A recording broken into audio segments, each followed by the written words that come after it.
What's going on, Tony? I'm gonna get on here and get set up for you guys here in a second.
What's going on, everyone?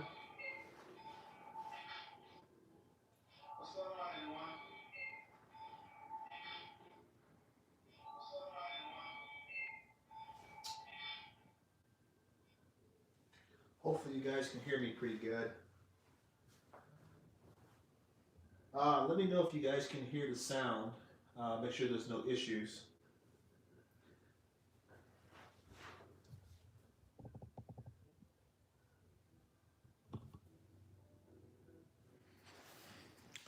I don't go live that often, so I want to make sure I get this right for you guys as best as I possibly can, within reason, I guess. Do some adjustments here of the camera. Sounds good. Perfect. Thanks, Tony. Tighten down the set screw on my tripod here. See if I can get everything. Yeah, it looks a little bit better. Cool. There you go. All right. So we're getting our numbers up right now. We got 8 people watching, which is really good. See if we can let that number climb. Man, I'm still not in the frame. Let me do some more adjusting here. I'm doing good, man. Doing real good. Hopefully that's in there. Yeah, I think you guys can see me now.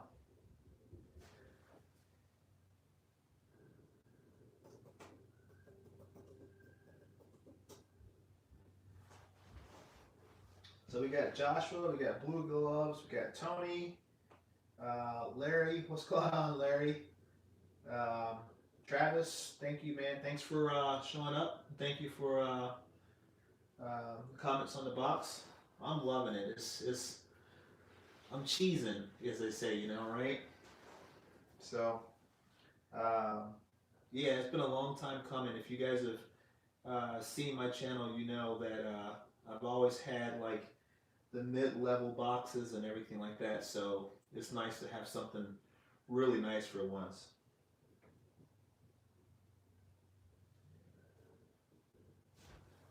That's good, Larry. I know same thing here, man. Just spent the day. I'm not in the office right now, so um, for you guys that don't know, I'm an aerospace engineer, but now I'm like in charge of all of our aerospace and defense accounts and things like that. So um, salary people are considered non-essential. However, our company does a lot of for medical. So we're supplying components for respirators and heart stents and cardiovascular components right now to hospitals and um, various places. So our company overall is considered essential business. So they're open, but my division, which is non-medical accounts, we're not operating at the moment. or at least salary people are not allowed to be there at the moment. Only production.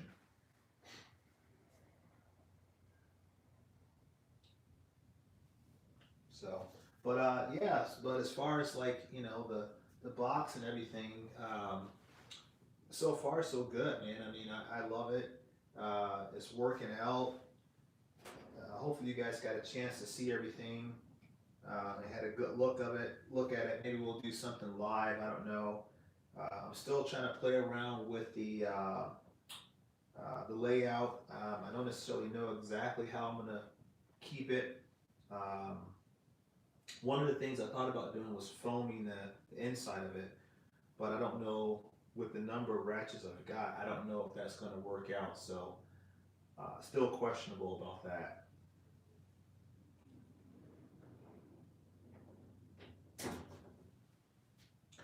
Um, it's really not meant to be a toolbox tour, but yeah, I finally somebody mentioned or suggested taking out some of the tools out of the boxes and trays and whatnot. So I actually decided to do that today. So I took out some things and it's worked out. So I'm still looking through to kind of figure out what can I rearrange. So, but yeah, we're doing good. We got 12 people in here. That's awesome. I'm happy about that. Let's get some more people, man. If you know somebody who likes my channel, text them and say, hey, I'm live. I want to chit chat with you guys. Anything you want to talk about, we can talk about. Tony, what's going on, Dominic? Um, what's going on, BSS Small Engines? As far as space, I gotta be honest with you, man. It's a big box, and I went from two boxes that are smaller to this one box here, and yeah, I am running out of space. But that's a good thing, right? Because that gives me a chance to kind of downsize, and I can give stuff away to people, family, friends, and whatnot. You guys, subscribers, I can give stuff away, and I feel better about it. I don't want to be a hoarder. I just really want to have a nice set of tools. What's going on, Bama? Yeah, I got a new box, man. Got a new box. But yeah, I really want to be able to give stuff away, and I don't want to hoard things that I don't necessarily, or I'm not necessarily going to use. So that's the whole principle of what I'm doing here. Um, but the box was great. It was, I think it retails for like 2,700, but it was knocked down to like 21, and then there was a promo on it that took it down to like 18, and then I have trade-ins, so that dropped it down some more. Then he gave me additional discounts, so all said and done, it was like 900 minus, and so that's not very much. So yeah, yeah, it is like that. One thing I got to do too, I got to figure out. I don't know if I can or not. I've never done it. You guys know I'm new to the live chat. I got to give out some blue wrenches, but I don't know if I can. I've never done it before. So, um, yeah, Dominic. Yeah, I saw that, man. Thank you for that. What's going on, the boss?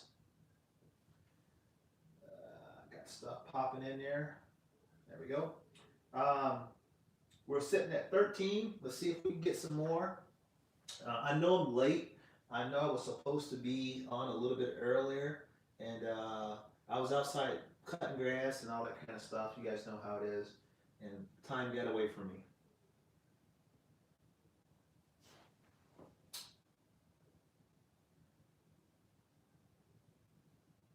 Oh, okay. All right. Let's see here.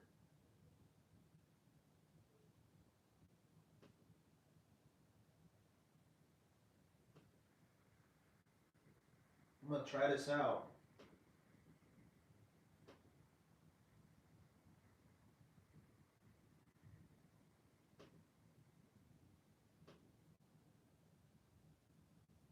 Cool. All right. Hopefully that worked out. You guys, I sent some blue wrenches out. I don't want to click on it too many times. Let me know if you guys got it and you can see it. and then I'll know that I'm doing it right. So I'm an average guy. I don't do this very often. So, um, but thank you, BSS. So what do you guys want to talk about tonight, man? We've got we can talk about the boss. We can talk about the tools. I don't know if I'm tall, but I ain't that tall. I don't know if I can lower my stance so you guys can see me a little bit better. But yeah, man. So I mean, you guys see it. I got the new box. Like I said, I'm still trying to organize it. Trying to get everything laid out like I want. And it's we're getting there. I picked up some new stuff. You guys saw that. I mean, I'm real happy to have the Milwaukee half-inch drive stubby. That's pretty cool. Still rocking the Cobalt 3/8 drive impact gun. Um, then other than that, the GP sockets and you guys saw the Snap-on stuff, man. And it's been a tremendous year for me. Well, actually, starting the end of last year, coming into 2020 was a good year. Um, I had watching from Ireland. Yeah, I'll answer that, Timothy. But thank you for tuning in, and I'll get to your question real quick. But yeah, just coming into from 2019 to 2020 worked out really good, man. Found the Snap-on dealer who was retiring, bought a lot of stuff from him. I so wish I had bought more. And I know a lot of you guys have commented on whether or not I could pick up more stuff, and I can. I can buy more stuff. He's still selling. He is older, so with the situation we've got going on right now, he's not doing any sales. So once things change and he starts or he opens his warehouse up again, I'm going to buy more. And he's also agreed to allow me to cut a video at his warehouse. So we're going to do that too. I don't know how much he's got left since the last time I was there. So hopefully he does, and we can do a tour of his warehouse and what he's got. He said he would ship some stuff out. All depends on where you're at. Obviously, if you're in the U.S., probably a done deal. Canada, questionable, and anywhere else is probably not going to happen. Um, so gear wrench ratchets. Someone asked me what do I think about the gear wrench ratchets. I like them. I think gear wrench is fine. That's as far as it's a good ratchet. Nonetheless, it's a good ratchet. Just plain and simple. It's nice and thin. What's going on, Heavy Wrench? What's going on, Robert? It's a good wrench, a good ratchet in general. Um, for especially for a DIYer, it's a great ratchet. It's the cost point is really good, the price point is really good, and the quality's there. But I'm right now I'm in that mindset where I think it's important for you guys to, if you're looking at buying tools and trying to stock up, I think it's a really good thing to start looking at buying Snap-on, Mac tools, SK tools, discount prices, Craigslist, Facebook Marketplace, estate sales auctions. And if it's broken or battered and it's not working or operating correctly, send it in for a warranty. I've got stuff that I packaged up today that's going to Snap-on for a warranty. But in general, gear wrenches, they're fine. I like their head profile. Um, they're obviously Matco was once made by Gear Wrench or possibly still is. Um, so the head section here is really thin, and it's the same thing for Gear Wrench as well. So that's a cool thing. When you compare that to like a Snap-on, obviously Snap-on is a lot thicker. So if there's an application where you need a 3/8 drive ratchet, but at the same time you need it to be thin for clearance issues, Matco or Gear Wrench works really well. All right. I know I should ask for a commission, Robert. He probably would. And funny thing. Um, yeah, BSS, lock up your shop, man. Make sure everything's good. Um, yeah, and that's another thing too. And a lot of people, and I thought about that. Robert Waters said, "Hey, people will sell their tools for cheap. Especially when they need something. Necessities are part of life."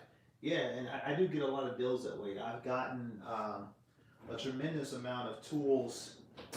The whole Proto Challenger set, that if you guys saw my tour, I showed you guys how I have that, that complete set of Proto Challengers.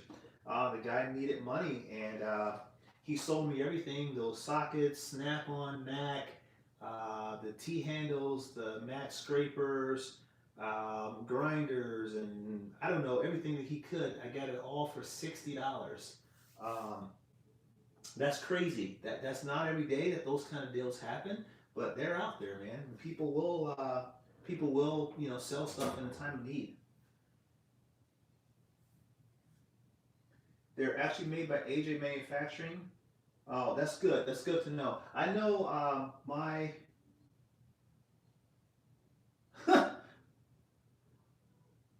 You know what, Robert? What you should do. This no joke. If you're looking for, I want to show that, and I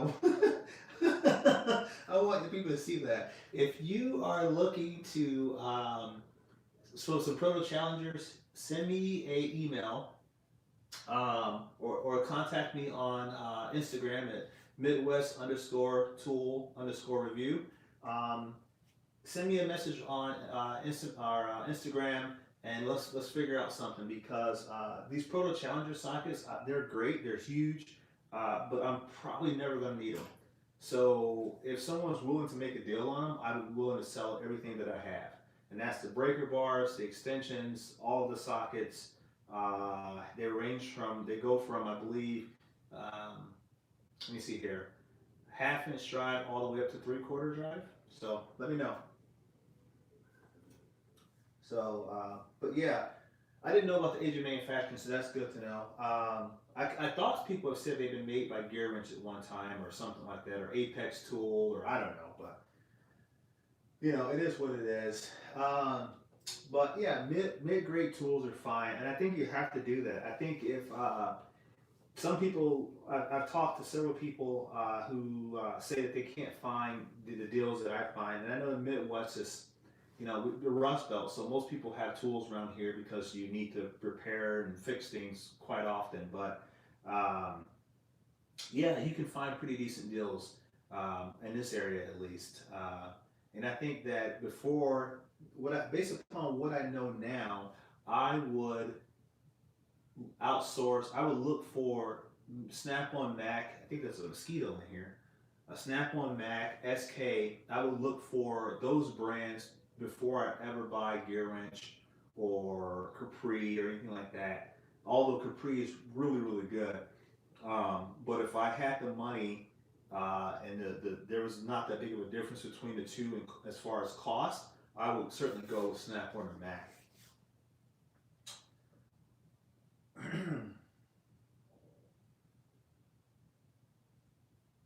Yeah, I know, right? Yeah, sometimes you gotta have cash. Um, so like it's the art of negotiation, right? So for me, I'm not afraid to walk away. It's just like being any type of deal. Yeah, I may want it. I may want it really bad, but I'm not afraid to walk away from a deal. I don't have to have it. It's not like it's an engine for a car and my engine's blown and I need that engine. And I'm between a rock and a hard place. For me, it's just another ratchet, another set of sockets, another set of screwdrivers. So I'm willing to walk away. But I make a fair offer. But in the art of negotiation, that person's going to hurt a little bit, and I'm going to hurt a little bit. And if we're both hurting a little bit, we both, there's a good deal to be had. So that's just what it is. Um, yeah, there's not. Well, I don't know. I don't know about that, Larry, and maybe you do. I don't know how the price point is. I know that SK sockets are pretty pricey. I don't know about the ratchets. I don't think I've ever bought anything from SK brand new. I've always gone to pawn shops and dug through the scrap bin of, like the 25-cent socket bins. I've dug through there, pulled out all the SKs, paid like 10, 15 cents a piece, took them home, evaluated them, sent them what I need to send back in for warranty, and then there you go. And that's kind of how I started. Um, Tony, the color of my box is called Copper Vein. So it's black and copper, so it kind of pops. Um, one of my subs today told me that there's also a silver vein, which I thought I didn't know anything about that. Um, but yeah, this one here is called copper vein. Uh, I hope to, if things work out as they have been thus far for me, I'm going to buy another one probably maybe late fall, early winter this year, and then I'm just going to have two side by side. Uh, oh, that's interesting. The SK X frame ratcheting wrenches. Yeah, that's pretty neat. I saw those. I like them. But you guys know what? The very best wrench that I've used personally, I like the feel of a Mac wrench.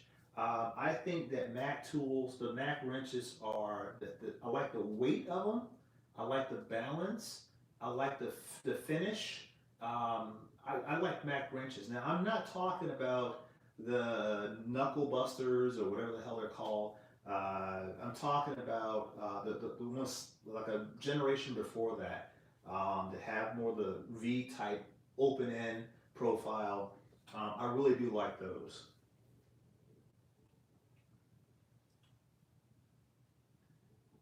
Yeah, so yeah, I've never tried them. I know there's been several YouTubers out there that have had that SK has sent them to. I reached out to SK, had a pretty good dialogue with them a year ago about me doing some reviews for them because SK is like a couple hours away from where I'm at in Indiana. They're located in Illinois, and I thought like a Midwest guy wanting to evaluate a tool manufacturer located in the Midwest, it seems like a great relationship, right? And being a mechanical engineer and wrenching on the side, I thought like be a great person to team up with. Um, and yeah, they seemed like they were interested, and then they just kind of disappeared. So I didn't pursue them. Um, but yeah, I've had some of the there are some other cheap brands, or I don't know if I want to call it cheap. I kind of feel that's offensive, but some other brands that I've checked out that are a lower price point are Airy sockets. I compare it to Airy sockets to we're at 19. That's pretty good. 19 watching. Thank you guys for everybody who's tuned in, by the way, so I don't forget to say that. But I compare it to Aries ratchet or sockets to yeah, I don't know what they do. I can't say about that. About what SK is doing right now as far as if everything's manufactured in Illinois. I'm not sure. But anyway, I compared the Aries sockets to the Harbor Freight Icon sockets, and so for a DIYer, we're probably not going to wear on the tools like a mechanic or a technician would do day to day, right? We're not going to put that many miles, let's say, so to speak, on the tools that we use. Um, but so I put the icon sockets in a on my 3/8 drive impact, and I know that's unfair because they're chrome vanadium, not chrome moly. But still, I put them on there to kind of see how they performed, and they deformed like big time. But the Airy sockets they held true, and I've used the Airy sockets a number of times on an impact gun, and they're really good sockets.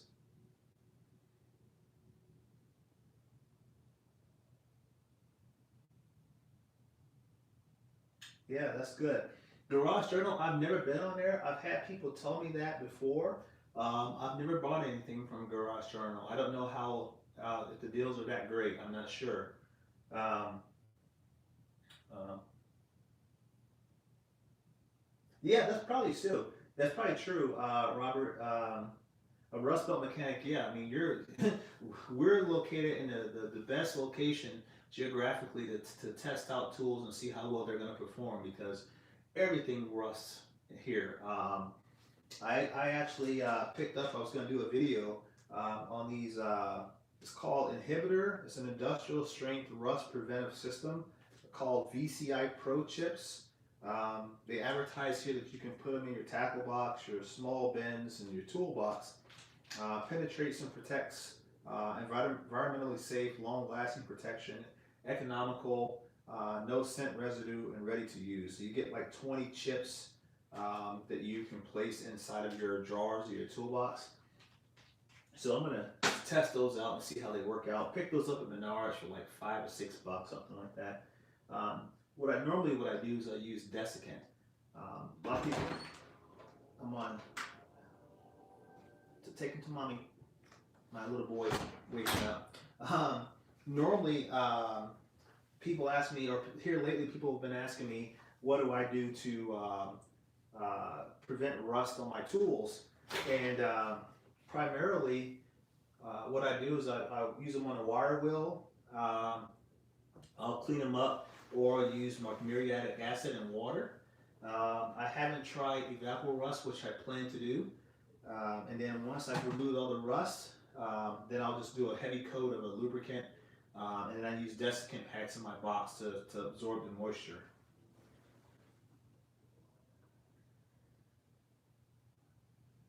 Yeah, I've heard that people have said, yeah, well, you know, if you use them more often, they'll rust less. But I don't know. It's the oils in your hands that has an impact. But I don't know. Some people have said too that Snap-on sockets, impact sockets, rust faster than like GP or Sunex. I don't know if you guys have had any experience with that. I guess my garage is fairly well because I don't have any rust on any of the Snap-on sockets that I own. Not even on the interior portion of it. So I think I would be highly upset if I had rust on any of my tools, to be honest with you.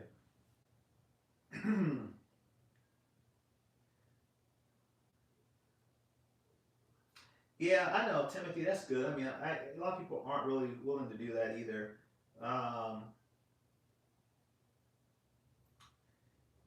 you know, it all depends. Like I said, I was the same way. I didn't start out buying Snap-on. I had a few Snap-on pieces, but I started out with one socket, one ratchet, and I worked my way up.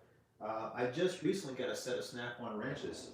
Um, at one point in time, this is the only Snap-on wrench that I owned, and it's a 10 millimeter.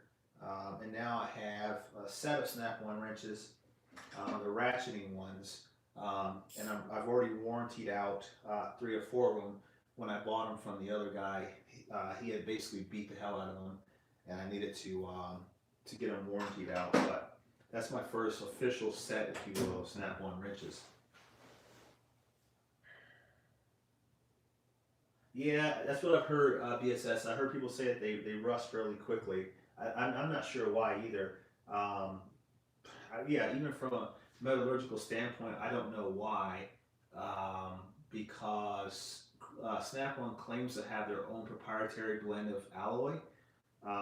So, you know, typically they're all chrome moly, but if you look at a Snap-on socket, it doesn't say that they're produced out of chrome moly. So I'm not sure what their sockets are manufactured out of, what type of an alloy. So I don't know.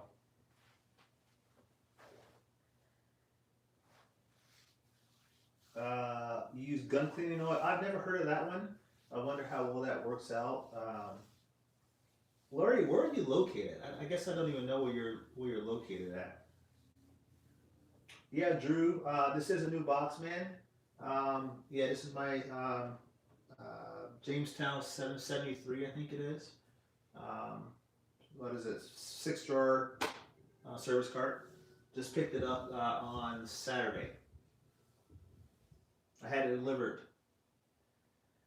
Um, what when you say, hey Robert, when you said that you didn't have luck with any of your Snap-on sockets, what do you mean? Like, is it rust or just performance issues that you were dealing with?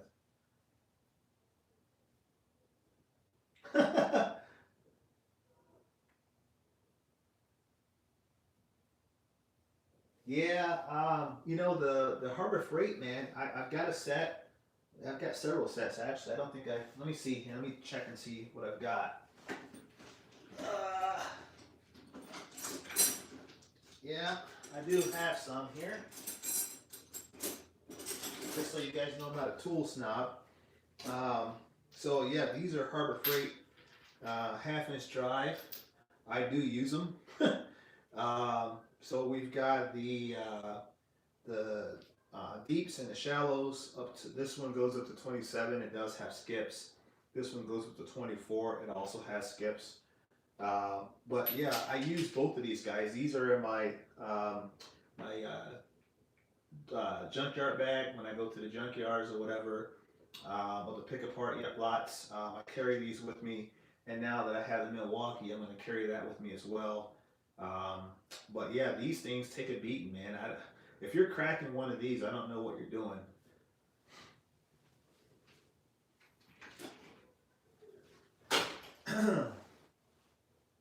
Oh, you live in Denver now. Okay, I gotcha. Drew, yeah, this one here, man, it was a good price on it. I couldn't pass it up. I had to jump on it. I seen it on the truck, and my macro dealer is actually my friend of mine too. We've been good friends for about 10 years. So he worked the magic for me on it. I don't owe anything on it or nothing like that. So, but he brought it down really good. For a cash deal, he worked it out really nice for me. And I did have some trade ins and other stuff like that. And have an account with him, so I bought all the Matco ratchets and stuff here recently. I've got what 3 or 4 Matco ratchets. I got yeah 4 or 5 now. So I bought a lot of stuff from him in the last year or so, last couple of years actually. So he hooks me up pretty nice. Hmm. Challenge accepted. Robert, regarding the Milwaukee breaking the or cracking the Harbor Freights, we'll see. I'm gonna kill that mosquito as soon as it comes his way.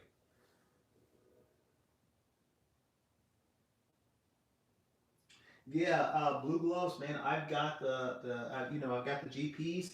I'm really excited to use them. I got 3/8 drive GP, so I don't have half-inch drive GP or great pneumatics. So all my half-inch drives are Snap-on and the Harbor Freight stuff. But yeah, so for me, uh, football and basketball, those are nice sports and all that kind of stuff, right? I played sports in high school and middle school, um, but I'm also the kind of guy like, I'm not going to sit at home on a Saturday and watch a football game per se. I'm more like the guy that goes with his buddies to the pick apart yard to pull an engine or body panels or whatever the case may be to save him some money to fix a vehicle that he desperately needs. Right? I'm that kind of guy. I like to get my hands dirty and get physical with it and actually do that kind of stuff. So I'm not your typical guy in that sense. A little bit about me. Yeah. How's it going, Rodney? Welcome to the channel, man. Adrian, thank you, man. I really appreciate that, man. I love hearing that. That's important. Adrian mentioned if you guys see his comments about being inspired, and I hope that I'm doing that. Um, if you guys see, I'm a normal guy. Started the channel. I don't have an overwhelming number of subs. I hope that one day have more subs, of course, right? Reach a broader audience. But I go through things. I've been through a lot in this past year. I was very honest with you guys about what I went through. Things are on the up and up now.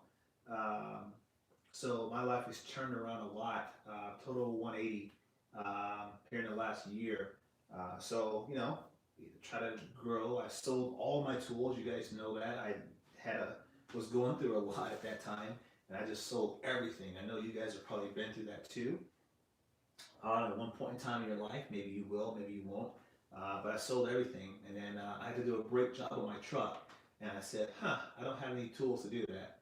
And so things worked out like the way that they did, and I started to rebuild my collection. And this is where I'm at now. So um, yeah, I'm just a normal guy. So I've been there and done a lot, ups and downs, I guess, of life. Uh,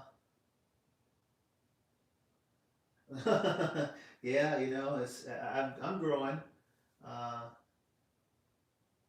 is it against your religion to sell a tool? Rodney, I'm in Indiana, Fort Wayne, Indiana. Um, hey, Dano. Uh, so, um, so yeah, as far as selling a tool, man, yeah, I did it. I felt like I'll be honest with you guys. You know, you guys subscribe, you guys watch my videos, so I'm just gonna tell you like it is. So, you know, I was doing the whole breaking up and the divorce thing like that. And so I said to myself, I says, hey, I've been focusing so much on trying to build my channel and buying tools and projects and stuff like that. And I said I needed time for me. And I felt like the tools were a distraction. Somebody's coming into the garage, hey. And so felt like the tools were a distraction. And so because of that, I wanted to do something different. And so I sold everything to start over. And then this is where I'm at now. So let me see something. Let me see if I can do this real quick.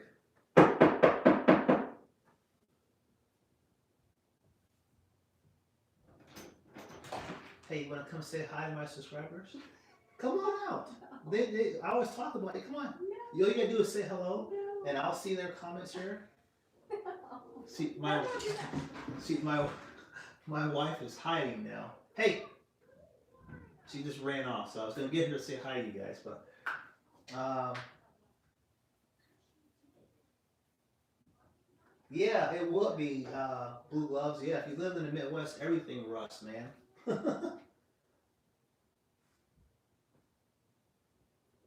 My tool room, nice.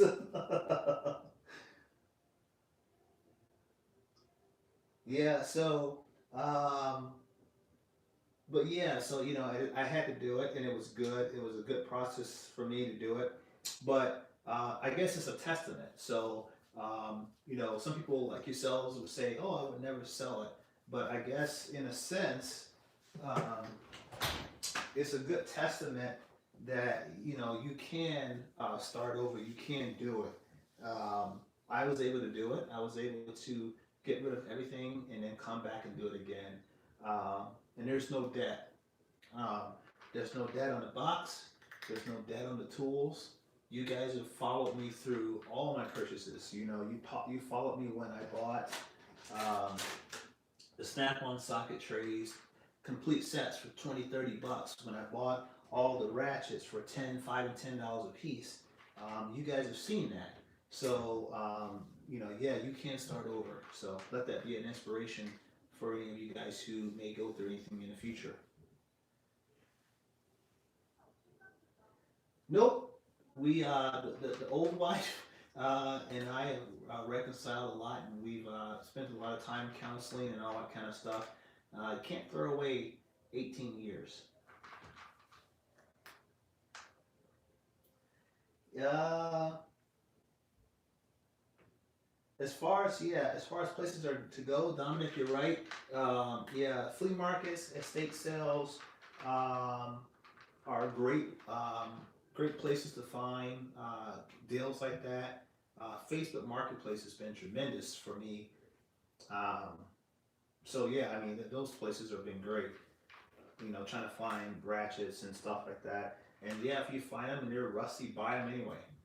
Buy every rusty tool that you can. If it's a Snap-on or a Mac or an SK, buy it. And then you can send it in. If it's beat up and damaged and worn out and flaking chrome, you can warranty it out. If it's still in good working order, um, like these here, I mean, they're not anything special, but these Apex sockets, I found these in a bin, and this one here I use like the acid cleaner on it to remove the rust, and then this one here I just used a wire wheel. So that's why there's a color variation between the two. But the profile was great. I mean, you can tell that these sockets had not been used, or if they were used, they were very light use. But they were old Apex USA, so I bought these for like 10 cents, just to see if I can restore them and clean them up.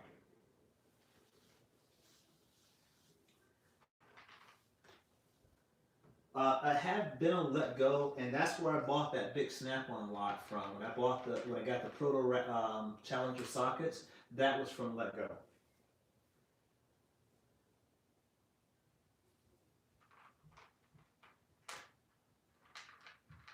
Dominic, I don't know what you mean, man. Can you explain? Um, yeah. Okay, I see what you're saying. Yeah. Um, yeah. So yeah. Uh, yeah.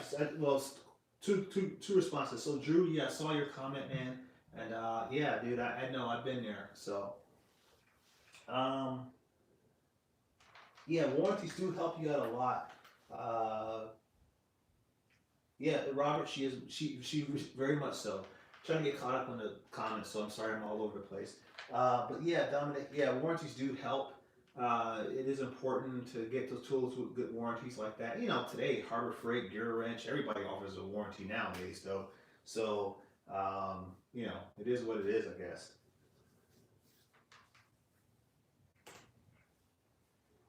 They do, Walter. You're right. Um, yeah, sometimes I can go to an auction and I can get a lot of stuff. I can really bring home a lot of tools. Um, and there's other times where people just are stupid. It's like they just get into this mindset, like when they're in an auction, and it's like the competitive takes over, and the common sense is gone out the window. And people pay more for things at an auction than what they would do if they went out and bought it brand new.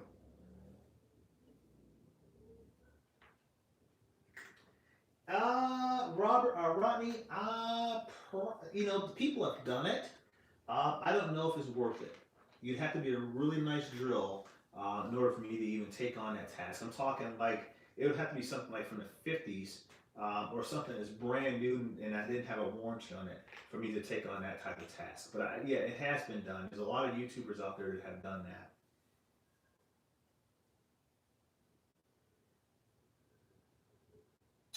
Um, yeah, Daniel, you need to get on it, man, or send me some of those tools and I'll help you warranty them.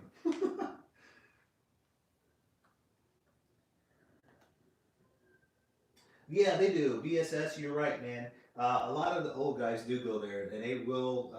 I've gone to an auction one time, and there were tools there for sale, and I got there like 10 minutes late, and they had the table set up, and I saw the tools. I'm like, okay, I'm gonna bet on this, ready to go. Literally, the old guys literally kind of blocked me out where I couldn't even make a bid. So I literally got blocked out by a bunch of old timers. All I could do was laugh.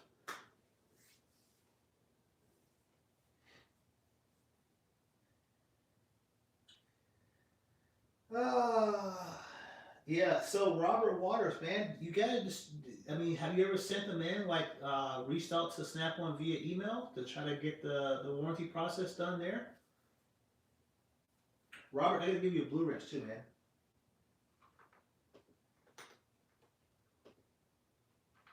Drew as well.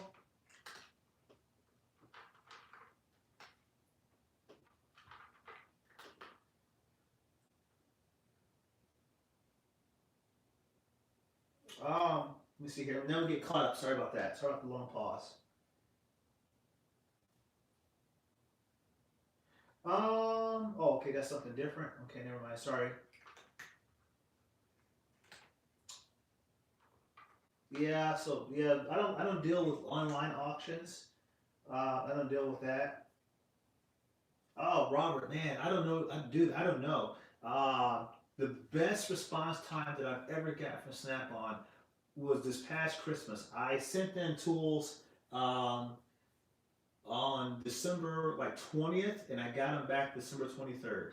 So they were real quick on it. Here lately, they've been getting me my tools back in 1 week. And I just, like I said, I'm actually packaged up tools today.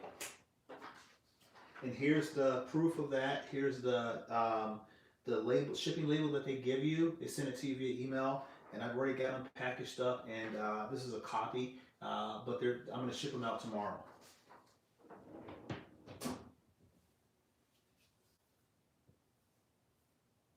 Yeah, I buy a lot of miscellaneous auction stuff at auctions too.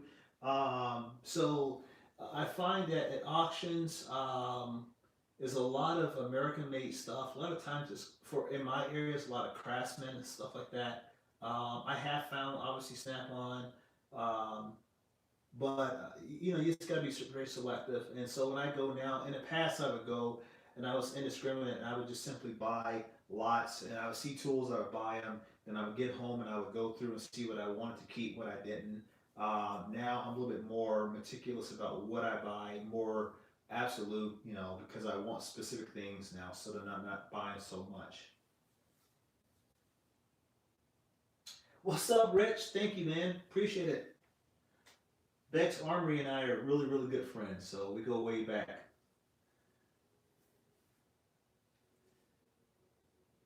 Ah, I don't know, Dano, man. I don't know what's going on.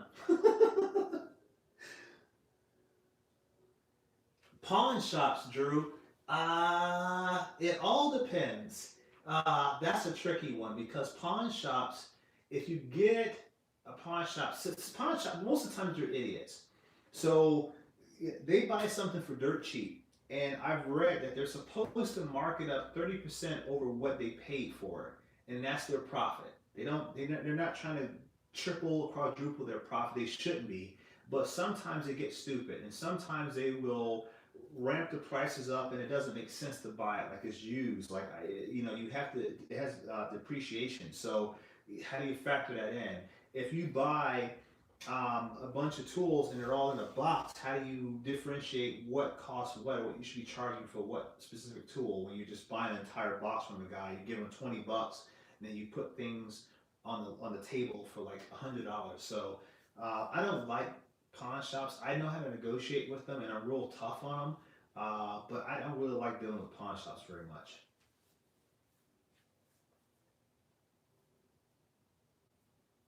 Yeah. Oh, so Tony, so how do you warrant him?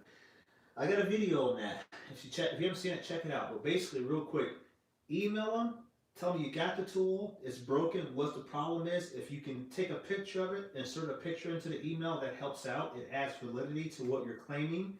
They'll say, where did you purchase it from? I just said a Snap-on truck, Fort Wayne, Indiana. That's where I'm at. I don't give them a specific name of the guy, his telephone number. They don't ask you for any of that. You give me your name, address, phone number, ship it out. They'll respond to you within 24 hours and says, hey, here's your prepaid shipping label. Package them up, send them in to us, and then we'll process your claim. You get a claim number and all that too at the same time. Sometimes, depending on how large the item is, they will just simply say, yeah, we've opened a claim for you. We're going to send you a replacement tool. Please do not discard your original tool until you've received the replacement tool. So it depends on the weight of the tool, whether or not they'll ask for you to return it or keep it.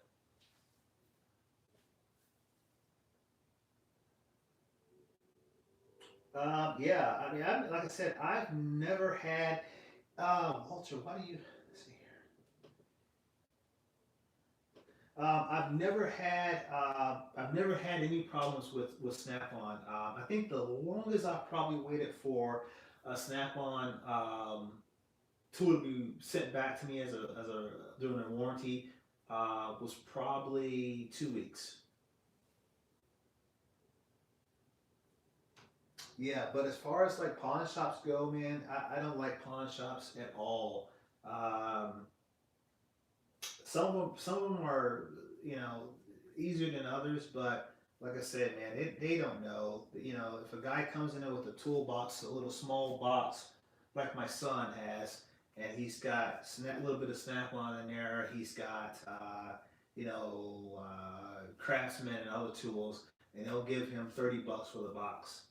And then they'll go through the box, and then they'll mark up all the Snap-on stuff to like 4 or 5 times the cost, and then try to charge you for that. And I absolutely hate that. If you don't have very much into it, why are you trying to like gouge the next person wanting to buy it? It absolutely makes me sick. So yeah, I'm not that big into pawn shops. Uh, Some stuff they'll have a good deal on, and sometimes like in here in Fort Wayne, we've probably got, I don't know, 20. Seems like there's pawn shops on like every corner, like strip joints and liquor stores. Um, they're everywhere. But yeah, so it all depends on which one you go to. It probably does, right? It probably does, but a lot of these places, man, they're just like little cheap pawn shops. They have like two people working. It's not a very big establishment, at least here in Fort Wayne. And I just don't understand sometimes why they charge what they charge. You know, especially for used tools. If you're grabbing, if you have a bin, like one place I go to called Lev's Pawn here in Fort Wayne, they have a big bin, and it's just nothing but wrenches and screwdrivers and sockets that are in there, and they're just indiscriminately thrown in this bin. And you go through the bin, you pick out, you look at what you want, you pick it out, and you set it off to the side. And then you got 10 sockets. You bring them to the counter, and you'll say, well, okay, what do you guys want for this? And they'll look at them. Uh, $15. What? No, they're used. I'm not gonna pay $15. If it's a used socket, I don't care what it is. I'm gonna pay 25, maybe 50 cents a piece for it. No more than that. I don't care if it's Snap-on, Mac, SK, or what. I'm not paying more than 50 cents for a socket, especially if it's used.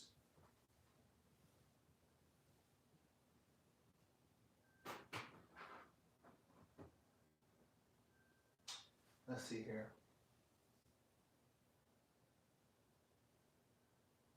Yeah, they can. Let me get caught up here. Sorry. So Dano, yeah, sometimes they don't know what they have. That's very true. I've ran across that as well. Drew, you got $50,000 in tools. My God, man.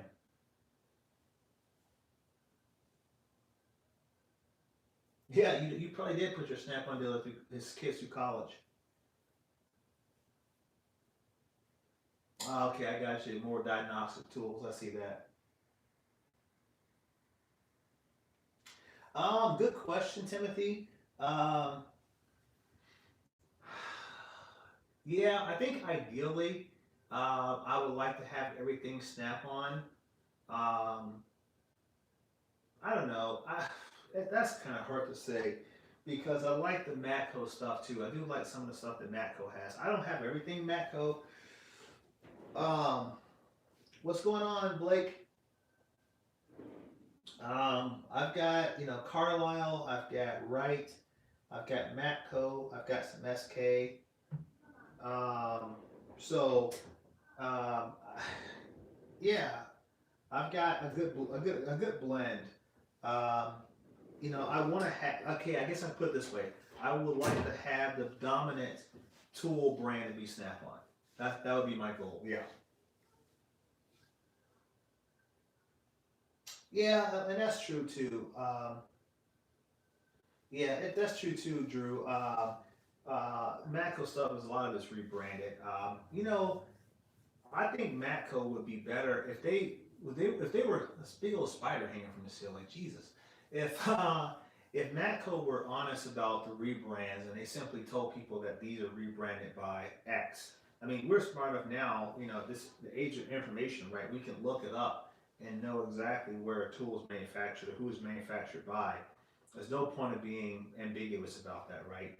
Um, I think in a lot of ways, I think Matco has better designs, better looking tools than Snap-on does in some cases. Not in all cases, but in some cases they do. And I don't really care that their stuff is rebranded per se, as long as they're not trying to charge 2 and 3x the cost of what I could buy it from the original manufacturer for. That I don't like. We all know that Snap-on doesn't make everything that they sell as well. Um, but here's the deal: like when it comes to Snap-on, I like the fact things that are mechanical, meaning that they have working components. So like a ratchet, I think it's important to buy quality. Wrenches, I think it's important to buy quality. Screwdrivers, questionable. Um, Things, pliers, Questionable, because Van Plier is made in what, Japan, and there was like the best, some of the best pliers out there, with the exception of like Nipex. Um, but certain tools I think need to be of the very best quality.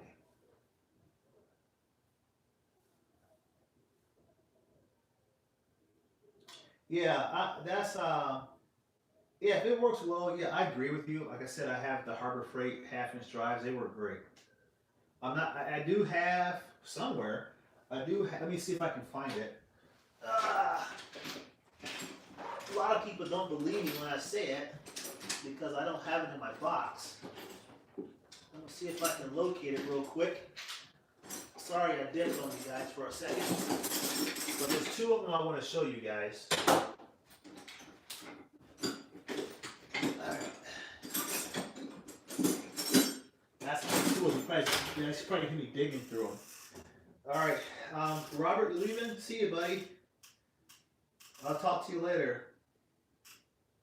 Pry bars, real quick. Blue gloves, yeah, I only have one. I have one old Snap-on pry bar. Part number SPB18. So one Snap-on pry bar.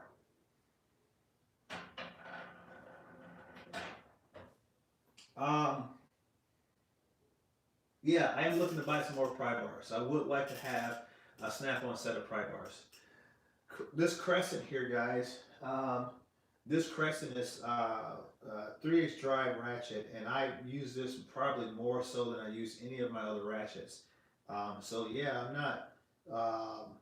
I'm not partial to using a specific brand exclusively. I use anything that I have, and this is one of my junkyard tools, and I've intentionally used this thing to try to break it to see how, if a cheap tool can survive.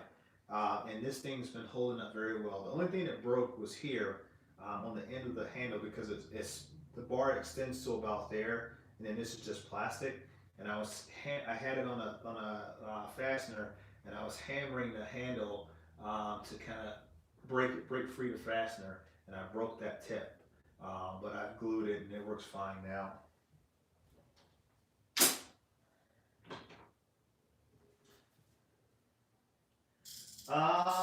Timothy, the favorite flex head ratchet at the moment is going to be the Matco. Um, I was talking about Matco being a really good ratchet when a lot of YouTubers weren't. Clay Coon, Coon Trucking, and Jay Young used to give me crap and say, "Hey, don't mention the M word." And I had Matco. I had the Chrome version of this, 2 years ago, and I always liked the locking feature on the Matco ratchets. I just liked them. And then I also noted back then too that the head was a lot thinner. So I really do like the Matco flex head ratchets. I do have the locking. See if I can find them. I do have the snap-on locking flex head ratchets. I'm not so much concerned about the feature on there. A lot of people say that they have a tendency to like uh, kick it over or whatever, and it screws them up. But I've never encountered that.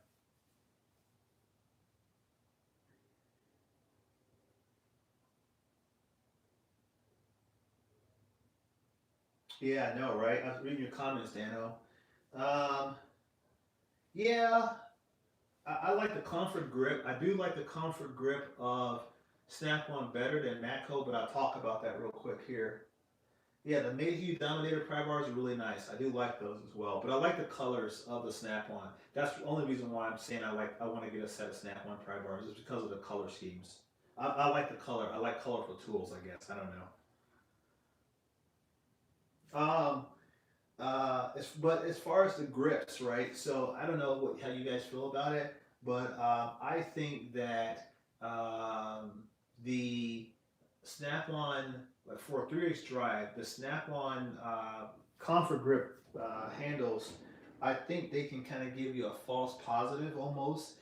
You think that you're not putting as much torque on a fastener than what you really are because of the diameter. Um, it kind of takes away that positive feel. Whereas like a Matco is thinner, and I think that's more. It's the torque that you're putting on a fastener translates more into your hand and into the feel, and I think you can be a little bit more cautionary with the Matco ratchet so that you don't over torque the ratchet and potentially break it. My opinion only. Um, that could be here or there depending on how you feel about the handles. Um, but and then there's a lot of guys that like the see if I can find one here. A lot of guys like the hard handle. Um, so I like these as well. This is probably one of my favorite ratchets. To be honest with you, this is the FL80. I had two of these. I sold it with my other toolbox. I should have kept it. But this is one of my favorite ratchets, and it's not. It doesn't have the comfort handle feature.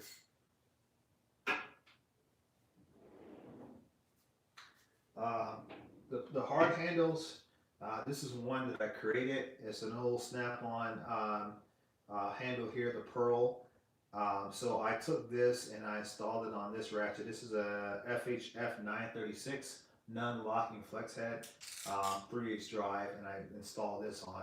And I actually like this handle. This handle feels really good. I'm just afraid that I'm going to crack it or break it too.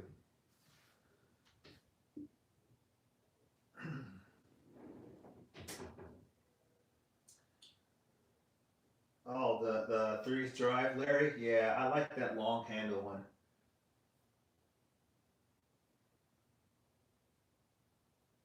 Um, Yeah, so as far as like that, like things I'm gonna buy, that I'm looking to buy, I would like to get.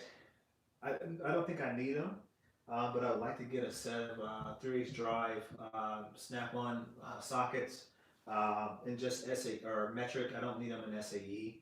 I got the Aries, and I think that's fine. I don't see a lot of SAE stuff, but I might, and I'll talk about why I say that here in a minute. But I would like to get a set of 3/8 drive metric sockets from Snap-on. I would like to do that.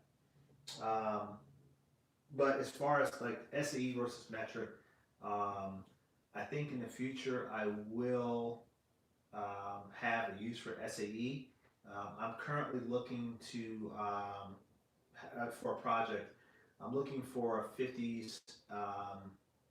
Don't necessarily know the year yet, but it's going to be an F100. So I found a couple up in Michigan that are being sold by a brokerage firm, and the price is just right.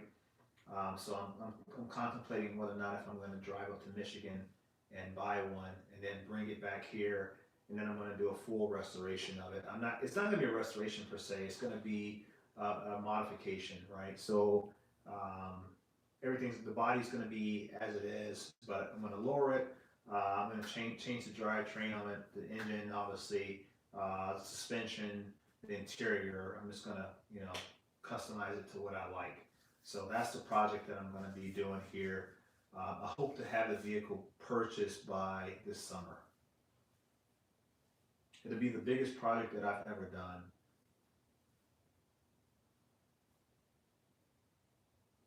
Yeah, I like the FLF-A, the flex head. I like that ratchet. I do have one of those. I do like it. Yeah, I used to have a lot of Craftsman sockets at USA. I don't have any now. All my sockets are pretty much GP and Snap-on. I do have all SAE and metric Craftsman wrenches that are USA made. I do have a lot of those. Yeah, I heard that, Tony. The Williams sockets are really nice. I think I have a few. Yeah, I do. I'll show you guys here. Oh, almost got that. Mosquito came around. With this whole virus thing, I don't want to get bit by a mosquito. Maybe I'll switch it up and go to the other side. He's flying around. I want to catch it. Um, but yeah, I've got a set of Williams sockets here. These are all 12 points, 3/8 drive. Got a few of those in here. I think I got more, but I don't know what I did with them.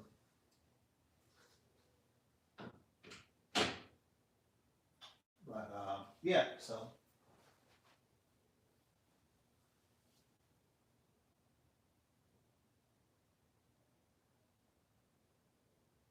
Oh, so you're talking about, Tony was asking about, the snap-on ratcheting screwdrivers that I have. Uh,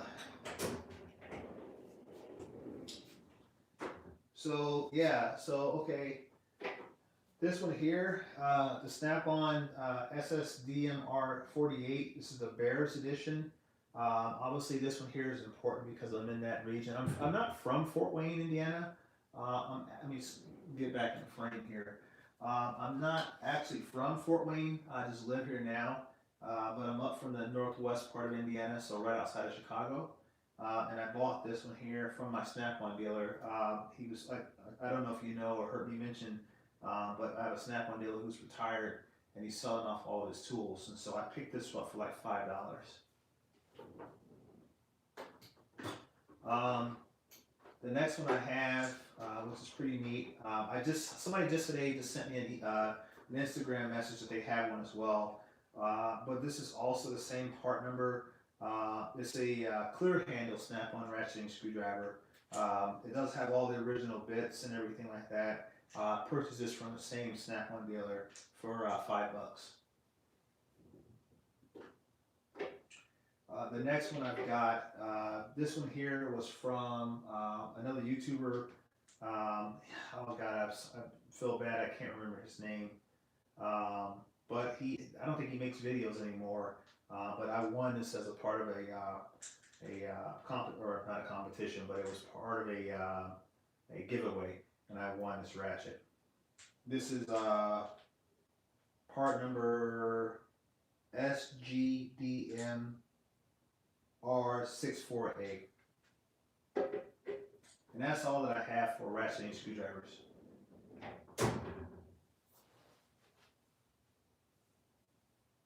Oh, I'd like to see that, Walter, your Williams sets.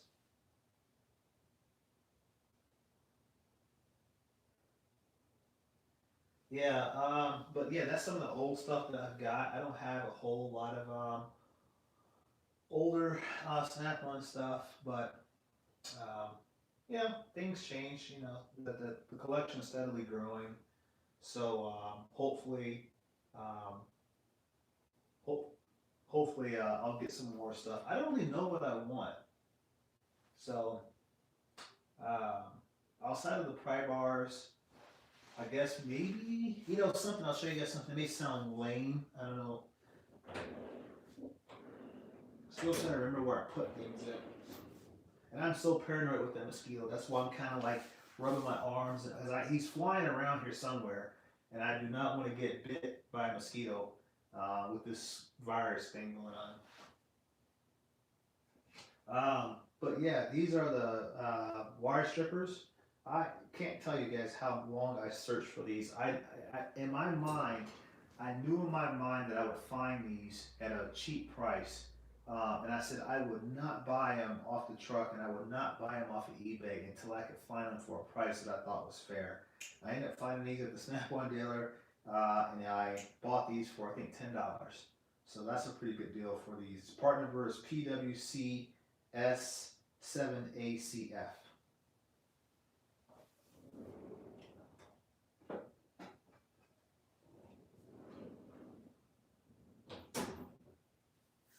But yeah, other than that, something else I have today.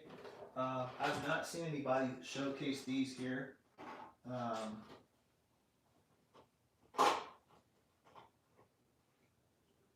these are these. Hopefully, you guys can see it. I'm not too close up on you. But these are the ratcheting adapters. Try to get that closer so you guys can see it. The ratcheting adapters for your wrench. But I've got a set of these. I just warrantied out one of these today. I believe it was a 3/8 drive. I've never used them, but they seem like they may be fairly decent. I've not seen anybody show this set on their YouTube channel.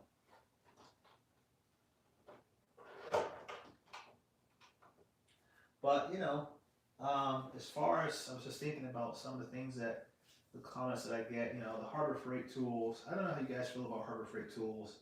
Um, I'm not opposed to Harbor Freight stuff. I like to have American-made tools as much as possible. like I said, I'll try to find and buy American made tools before I ever buy Chinese or Taiwanese tools if possible. Um, Not saying that they're inferior quality, just saying that I like to have stuff that's made here in the U.S. if I possibly can. Um, Harbor Freight makes some good stuff. There is some stuff at Harbor Freight that is really good. There's also a lot of stuff that's junk. Um, and I think that, things that are Harbor Freight's trying. They're trying. I would love to know what the Icon sockets, what make them different than the Pittsburgh Pros. I would love to know what is specifically different as far as the metal chemistry and design that make them better than the Pittsburgh Pro sockets. That to me would be important to know because I have the Icon sockets. I have those down here. I've got the impacts, and I also have the chromes. And I don't know. I know the surface finish feels different. Um, there's something. I don't know if it's just a new mold or however they're producing them. If why the surface finish feels different, um, and they have a weird smell to them that the Pittsburgh Pro sockets don't have. So I don't know. But I would like to know that because there's a substantial price difference between the Pittsburgh Pro and the Icon sockets. But they're trying. I don't know if they're gonna, if a year from now, if they're gonna be still around. So, um, but I mean, it would be nice to see Harbor Freight step up and do better and provide better brands and stop copying Snap-on. I mean, I don't like that either. I don't like the fact that they go after Snap-on's designs. I think, if I remember correctly, Harbor Freight got sued by Snap-on because they copied the Daytona jack is identical to whatever jack that Snap-on has. It was so identical that Snap-on took them to court and won. I want to say they won like $9 million or something like that, or they settled for $9 million. I don't know what the case was, but and Harbor Freight had to redesign their jack to differentiate it from Snap-on. Um, but also the Snap-on or the Icon sockets, the chromes, the impacts don't look anything like the Snap-on impacts, but the chrome sockets look a lot like Snap-on. And I wish they would come up with their own profile, their own design, so that if you buy the Icon, you don't feel like you're settling for something that's less. I mean, clearly you are because they're not going to be made of the same quality. But yeah, I just don't like the fact that they're trying to pigtail or pigtail or whatever you call it off Snap-on.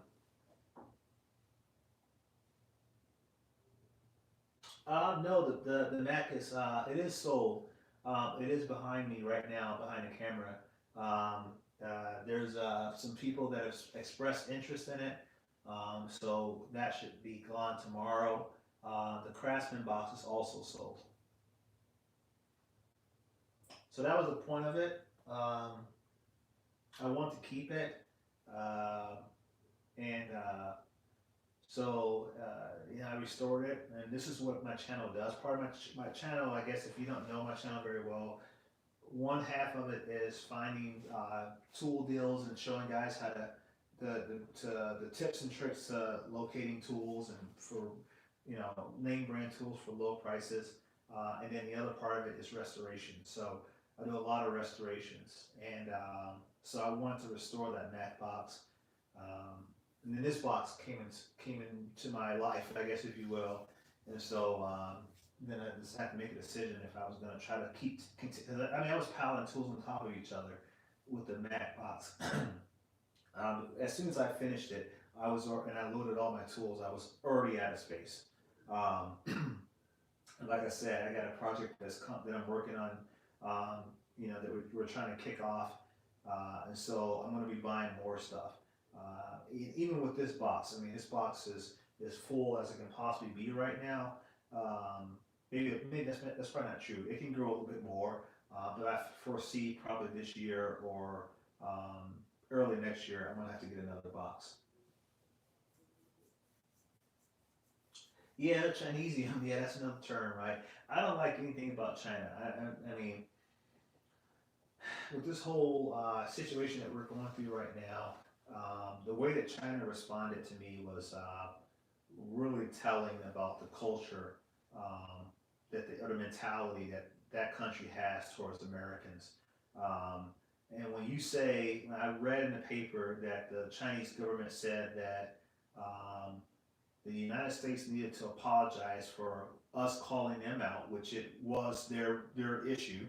I'm trying to not say the word, and they said that the United States needed to apologize, and the rest of the world should be thankful about how they responded to the situation. Um, and what's up to a cartel? And they said that the United States should apologize for Trump calling them out, and they said that if it was up to them, if they wanted to, I guess I'm paraphrasing. They said that they would allow the U.S. to drown in a sea of the virus if they wanted to, because after all, we buy 90% of our pharmaceutical drugs from China.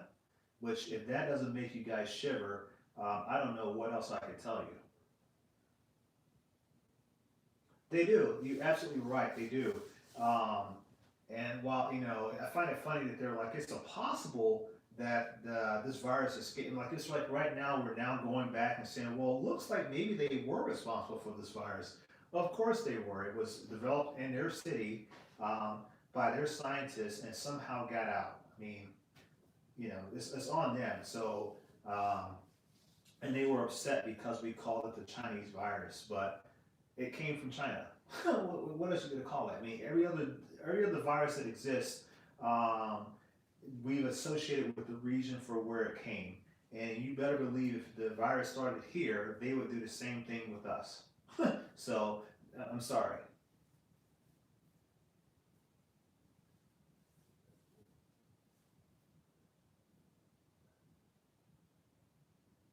No, I have not heard of King Chrome. Um, I never heard of that brand before. I never heard of that brand. I have no clue anything about that brand. Um, I'll look it up. I will look it up. But yeah, so I mean that's why I don't I try not to have anything that's made in China in my box. Um, if I'm like maybe this may offend you guys. I'm sorry. I apologize, but I'm pro Trump. I think he's done a fantastic job. I don't necessarily agree with everything he says. Sometimes I think his tact sometimes is a little misguided. Um, but for someone who's not a politician, I think that's why people voted for him because he wasn't a politician. And he seems like someone that can get it done. Um, but the American people, we say one thing, we want to see something totally different. So, it's a different world. I mean, he's never going to make people happy, at least not everybody. So, he just has to do what's right for the country.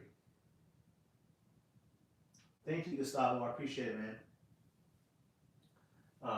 But yeah, so I don't support him. I know obviously there's probably stuff in my box that's made in China. I know there probably is. I didn't research everything I bought. Um, but the reality of it is that I would like to buy. Here's the thing though. Uh, American stuff, yeah, we try to buy USA made stuff, support America, support American jobs, support our people. But also countries that are supportive of America. There's a lot of countries that are very supportive of the US. And I would even support brands coming out of those countries before I ever supported something coming out of China. Because for me, I think about it, I says when people move from China, I always find it very interesting that people move from China, they come here, and they live here in the United States, and when they buy a home or they buy a car, when they buy a car, what do they buy? They buy a Honda or a Toyota. They're still buying car brands that some people say, well, they're familiar with those brands. That's why they buy those brands. Well, in those countries, a lot of times they don't drive the same style of car that they would have drove in their home. They come to the United States, and we have different versions of different makes and models of specific cars of an automaker. But I always find it interesting that people from Asia come here and they only buy Asian cars. So it's kind of like a slap in the face. You move to our country, but yet you don't support our country. Thank you on the video. So I find that very interesting that people do that. Have you guys ever noticed that?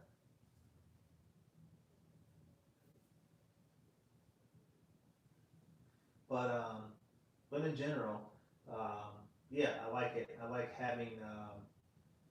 having American-made tools, as best as I possibly can.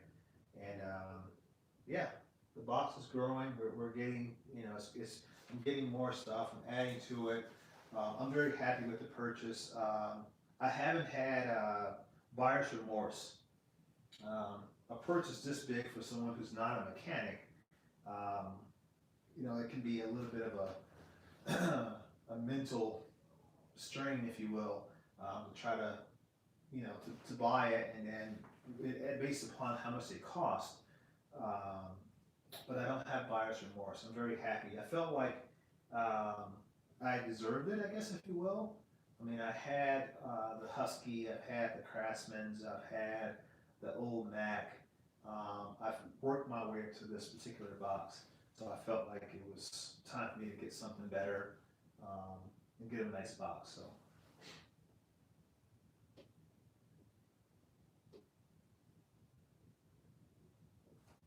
but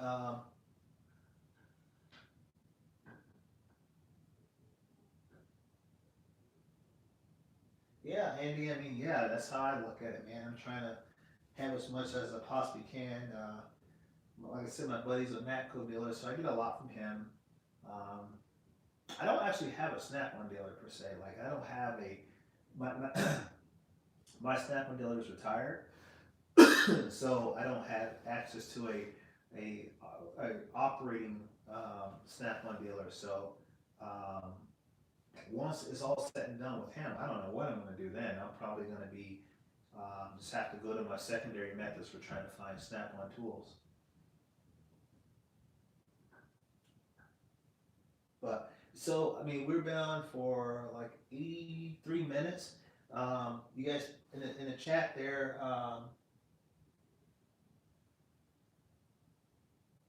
I probably would, Andy. I've got a nice. You guys can't see it here, but I've got a nice collection of Snap-on collectibles up here. Um, all kinds of stuff in my garage. Um, if you guys, I'm gonna probably cut this off here in a second. Get out of here. I gotta go get something to eat. But if you guys want me to, do you guys want me to do a quick tour of the box? Do you guys want to see that before we drop off here? Put it in the chat. Let me know. All right, sounds good, Andy.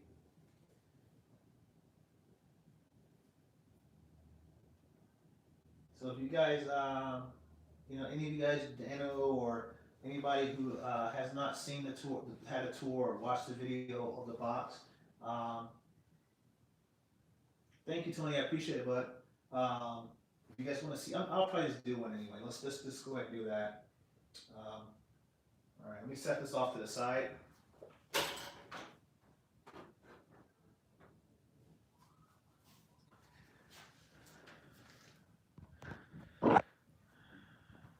Okay, so let me drop this down for a quick second here, and I'm sorry about the bright light there. So here's the shot of the top, the stainless steel top, as you guys can see. I don't work off that surface, um, but it is there. I may buy some type of a mat or whatever, rubberized mat in order to utilize it. Um, Disregard that. But so what we have here um, is our Snap-on. This is a Mac tray. It's got the Williams sockets in it. It's normally not in here. I just set this here for the video tonight. I've got some cheaper Lennox screwdrivers. I got some cheaper Wera-like screwdriver set there. That those are insulated. I have half-inch drive shallow, half-inch shallow, drive deep snap-on. I think they're from 10 to 19. Gray pneumatic. They're from what is that? 7 to 15. And then both. This is a mid-length, and these are shallow. And then I have quarter-inch drive GPs from 4 to 15. I have a set of Snap-on metric mid-length from I think 7. What's going on, truck mechanic? Thank you, brother. I appreciate it, man. From what, 8 to 19. My 3H drive stuff, I utilize the Cobalt 24 volt brushless. It's a workhorse. Use that exclusively. That's a great drill for the price. Got some cheap little quarter or 3H drive sockets here just for like the kids when they need to work on bikes and stuff like that. Got a set of Power Torque hex. These are stubby hex, quarter-inch drive and 3H drive.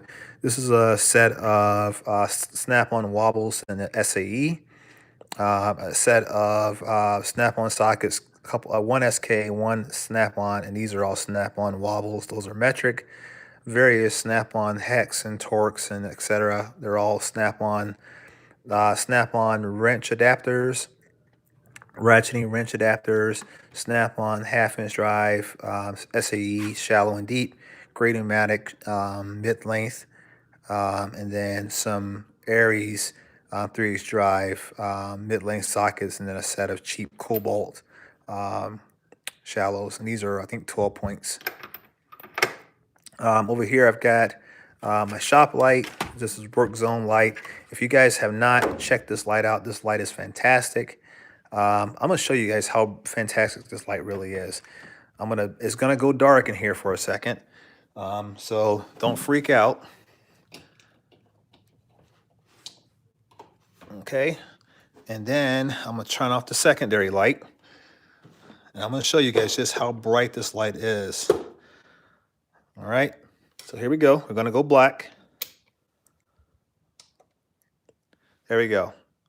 This is my home garage, so I've got a lot of crap going on, but that's how bright this light is. So that's the brightest setting there. Next setting, the low setting. So that's a fairly good light, in my opinion. It is, get the bright lights back on. It is 2000 lumen. Oops, sorry about that. And for the price of $20, I think this is a great light. So if you guys are interested, check that light out. So I would put it up against any Snap-on light based upon the cost and how well it works out. Snap-on pry bar. Here's my battery for my Milwaukee half-inch drive stubby. Just picked this guy up here this week. I've got a Snap-on magnetic 5/8 spark plug socket, and then 13/16 and a 5/8 SK. Keys for my truck.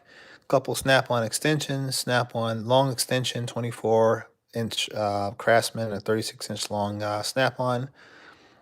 And then, yeah, this impact is freaking awesome. It really is. So that's pretty much it for the top portion there. I've got the Snap-on magnetizer, demagnetizer, and then I have a Matco magnetic dish and blade there.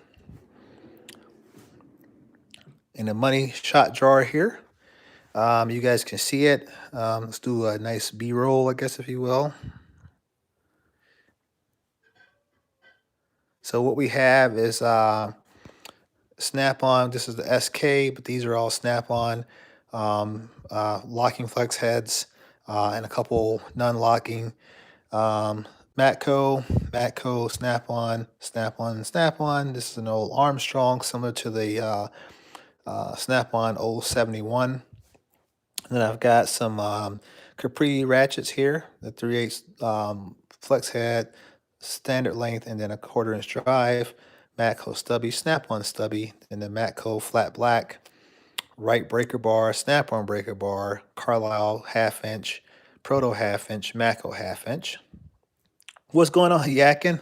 Oh man, I'm glad you showed up, man. I was gonna be getting off here pretty soon. Glad to see you on.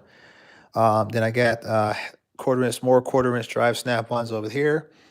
Then all of these here are all Snap-on. Stops here. This is an old Walden. Here's my Mac. This is a Herbrand and then a Craftsman. These are some of the old stuff I'm working on.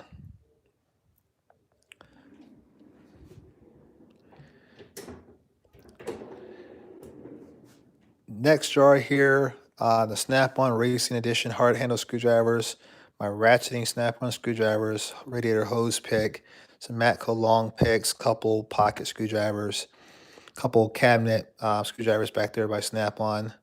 Thank you, Yakin. Appreciate it, brother. Blue Point bit driver, Blue Point bits, couple adjustable wrenches by Snap-on, and then various Snap-on screwdrivers here. Then I've also got picks and Torx and screwdrivers all Snap-on, and a couple stubbies there as well. This drawer is going to change. I've got a couple shipments coming in this week from Snap-on for additional tools that were warrantied out. So hopefully I'll get that here in the next coming days. These are the Mac wrenches. I know a lot of you guys have asked me about these. There are some of the part numbers. Yeah, I got some the Herbrand. I don't know if you ever seen this type of ratchet before, Dano. I think I just got bit finally. There you go. And it's got the unique selector here. It slides up and down. It's a functioning ratchet though. I've not I haven't restored it yet, but I am gonna. That is one of the projects I'm gonna do this year. I'm gonna restore that. But these are Wilden wrenches here. These are Craftsman, but they're the Craftsman USA, which I've been told were made by SK. And then I've got a couple crescents to fill in the set. Goes from like 7 to 19 or 7 to 20. And then my one and only Snap-on combination wrench right there is a number 10. And like I always say, that's what matters. A set of Blue Point ratcheting wrenches, a set of Craftsman standard USA made Craftsman combination, some Husky SAE stubbies, some Craftsman USA line wrenches, some more Cobalt stubbies here, and then these are all Snap-on ratcheting wrenches there. And that's a full set. Thank you, Dano. I appreciate it, buddy. That's growing. And I got these are all warrantied out, so hopefully we'll have those back sometime this week.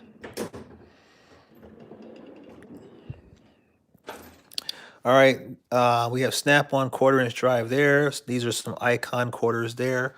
Then over here, just some random Macs. These are pretty much all Mac and Snap-on there, but I don't have a lot of SAE and quarter drive. These are various Hex and Torx. I bought these all from Tractor Supply. They are chrome moly, but they're not a big brand or anything like that. Same thing for these long Torx here. These are all Snap-on SAE. That's a Cornwell. These are all Snap-ons. This are like my overage. They are all metric, various 6-point, 12-point. Then I have a couple wobbles there as well. These are the Icon sockets from Harbor Freight, 3/8 drive.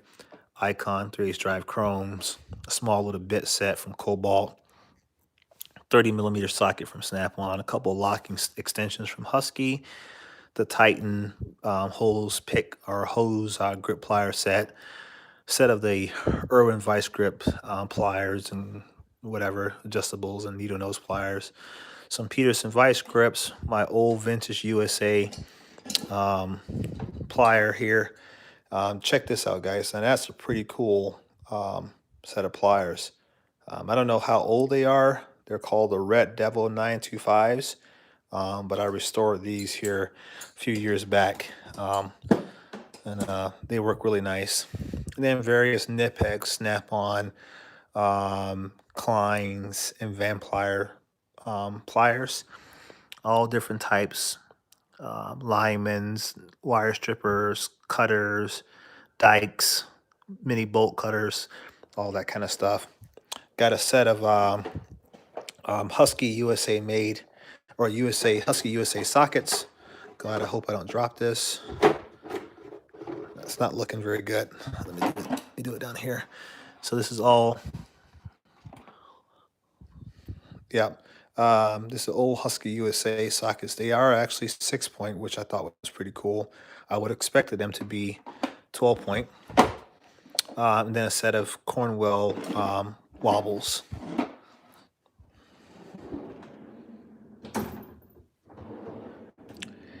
All right, down here, this is my Snap-on warranties.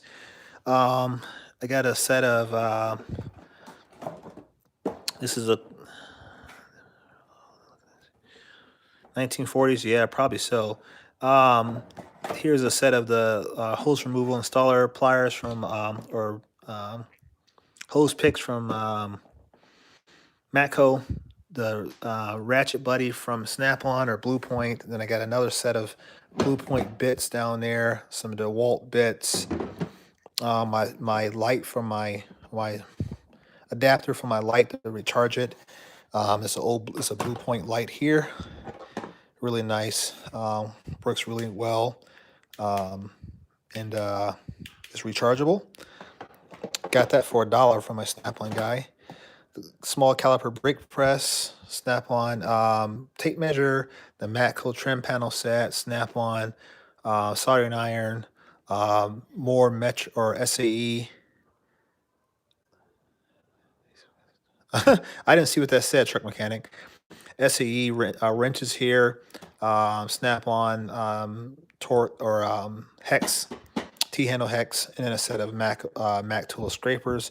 Then I got some Mac Tools tapping or dies, and then some rotary bits or deburring bits. Oh, I got a Matco, what is it? Tie rod end tool there too, and then some Mac Torx there, ball end Torx or hex. And then last but not least, so everything, all the other stuff that I didn't have room for. So my voltmeter, my Proto Challengers. Thanks, man. I appreciate it. Air tool, porta cable drills and impacts, Mac tools, piston ring installer set, my Innova 3100 code reader. I got a set of Williams nut drivers. This is a whole complete set of Proto Challenger 3/4 inch drive set.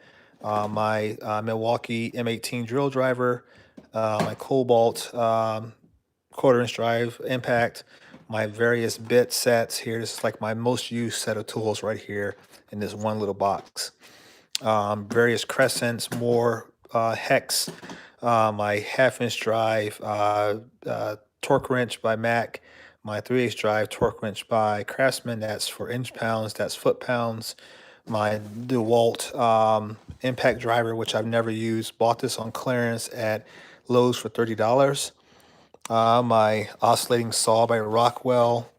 And then I imagine there's other stuff that's well below here that I'm not even able to see. Then I also have a whole nother set of pliers. So everything that was in that one drawer that were pliers, I also have down here as well that I don't have a plier rack for yet. So I got to get another plier rack and then reconfigure that drawer. And then I have these here. Try to see if I can bring them up.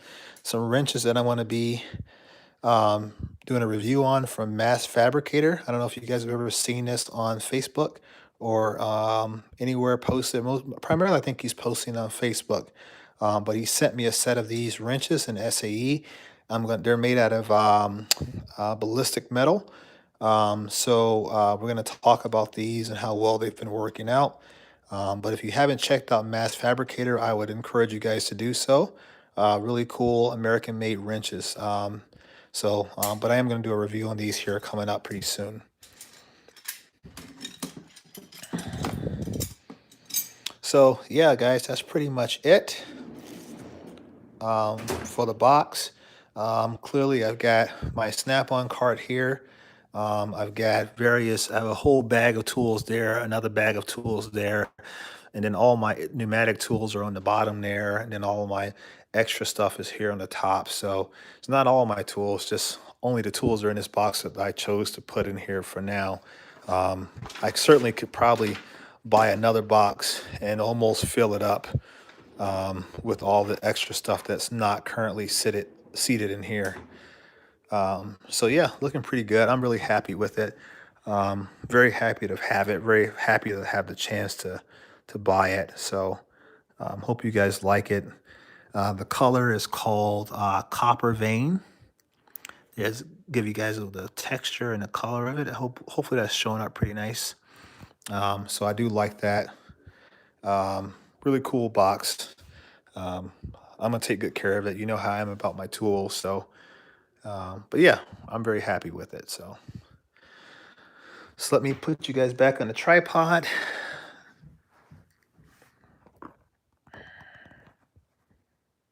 Make sure you guys can see me there.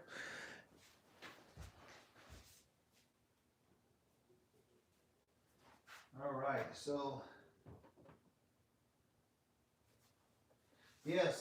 Yak, and that copper finish, man, I love it. It does look like it's powder coated. It's very thick paint. I can tell you that much. Um, I, I certainly think it's going to hold up. Truck mechanic, yeah, man, that was the whole goal. I was trying to get as much. I mean, a lot of you guys on there that are YouTubers, full of YouTubers, you guys are mechanics. I'm not a mechanic. I'm a mechanical engineer. But I look to the mechanics and you guys who know well way more than I do about tools and what works best or what types of jobs, how to set your boxes up. And so the way that this box is set up is basically it is paying homage to all the people that I've watched on YouTube and have taken pointers from to know what tools to buy, why to buy them, um, what works best. Whether it's a name brand tool or a mid level tool, and then what box to buy and why to buy one box over another box. So um, and I knew I wanted to you just don't jump into something and not know. You want to do a little bit of research. So that's what we did. So yeah, so that's it. Do you guys have any questions for me before I drop off in here? We've been on for probably over an hour now. I don't want to consume too much of your night. Um, but you guys have any questions for me before I get off here?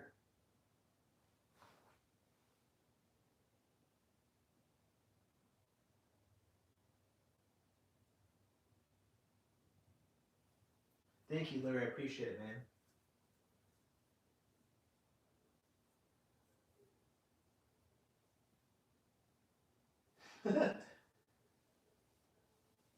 Yeah, I can do it, man. I've done everything. I've rebuilt engines. I've rebuilt suspensions. Uh, yeah, I've done some body work. Um, done a little bit of everything here. So, Dan, I didn't know that about you, man. That's good to know.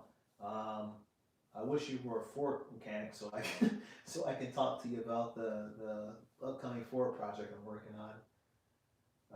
But yeah, certainly you guys get to follow me along with that. That's going to be a massive change for not necessarily a change, but a massive project for the channel. I'm hoping that it really grows the channel. It's going to be an average DIYer um, taking on a massive project of restoring I shouldn't say, I keep saying restoring, building a customized F-100 pickup truck. I love the Ford trucks. I did not bring it out here, but I bought the very first part for that project like 5 years ago. I bought the emblem, and I was at a estate sale, and they had a F-100 Ford emblem, and I thought it was the coolest thing ever, and I bought it. Fast forward 5 years, I realized that I want to build an F-100 pickup truck, and I just realized today that I had it. And I think the emblem's from 19, it ranged from 1953 to 1956, and that's the years that I'm looking at for us getting the truck.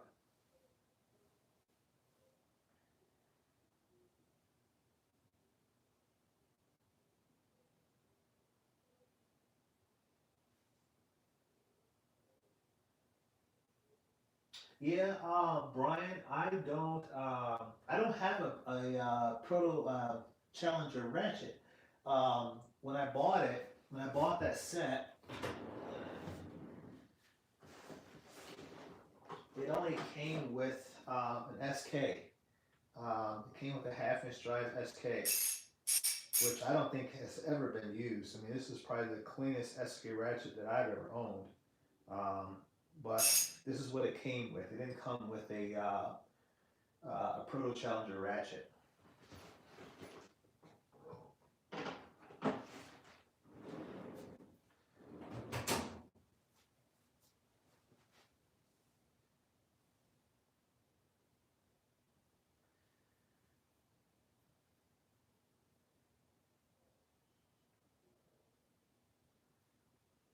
Oh, what are you talking about, Chuck Mechanic?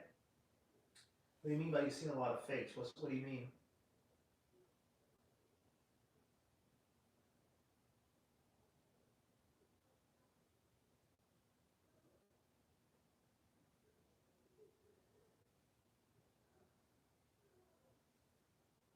I'm trying to figure out what you guys were discussing on that. Somebody clue me in. Oh, fake mechanics. Yeah, yeah. I sure ran into my share of them. Yeah, I mean, for me, like I always, you look at my profile on my channel. I said, hey, I'm not a mechanic. I don't claim to be one. Um, I learn, man. I mean, for me, it's just doing and learning. Like I said before, I don't know if you guys heard me, but I said I'm not the kind of guy. If you, I told people, I says, hey, if you're, I'm not the kind of guy that's gonna sit at home on a Saturday and watch football games. I like football. I like playing it more so than I like watching it. I do from time to time taking a game, but I'm a hands-on kind of guy. I'm the kind of guy that if you say, "Hey, man, my car's broke down and I need somebody to go with me to the junkyard to go hunt for a part so that we can fix it, so that you can get your family around with it, so you can go to work and earn a paycheck." I'm that kind of guy. I'm the kind of guy that will hang out with you in your garage and we can talk tools and engines and all that kind of stuff all day long while drinking a beer and smoking a cigarette. That's the kind of guy I am. I'm not the guy that's going to sit at home and on a blue tube all day long on the couch watching TV. That's not me. I like to hunt. I like to fish. I like to shoot. That's the kind of stuff that I'm into. Outdoors. I'm not an indoors kind of guy.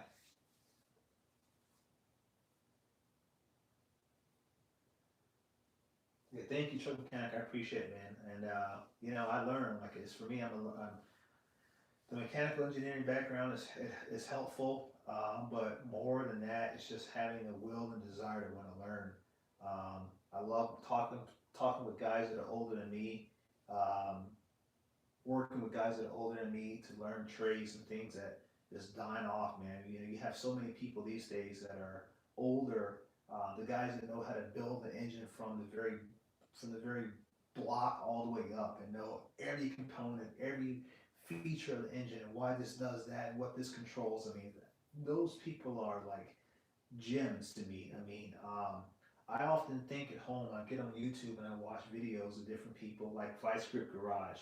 I watch his videos a lot. And I often think I wish I had a friend that I could learn from that was really into engines, really into cars. And that's all they did all the time was work on cars. You know how often I would be annoying because I would be over that person's house like every weekend trying to help them or get in the way of them working on a project. I mean, that's the kind of stuff I can read it and understand a little bit about it, but I'm more of a hands-on kind of guy, and that's how I learn.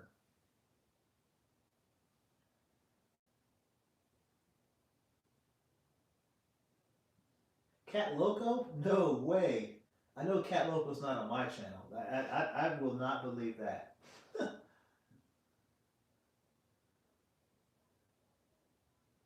But yeah, I'm not the kind of guy that is going to sit at home all day. I have to be tinkering with something. So I love doing projects. So um, that's why I said F100 build is coming out. We're going to be doing that this year. So stay tuned for that. Um, you guys are going to follow me as I go do that. When I go to pick it up, you guys are going to go along with me for that. When I bring it home, you guys are going to go along with me for that. As I start disassembling the truck, you guys will see that. Um, you'll see that when I start making decisions on what I'm going to buy, the style, the look of the truck, what I'm going for. You guys will see all of that as well. You'll be able to provide your input because, like I said, this is going to be something that I've never taken on a project like this in the past. Um, so it's all going to be new. So I'm going to need you guys to help, give me some ideas and share your information, right? So, um, but yeah, it's going to be big. I'm very happy this year. So the toolbox was part of it. Um, just graduating, I feel like it's funny. I don't know. I feel like I graduated into a professional grade or professional series box. Um, but it was a nice component to have and kind of round out. I'd already, that's something else. I want to hit on that real quick before I forget it. Um, you hear people talk about the tools, like so many, and I promise this is not a rant. Where's that mosquito? I'm gonna get it. I still ain't got it yet. Hang on, guys.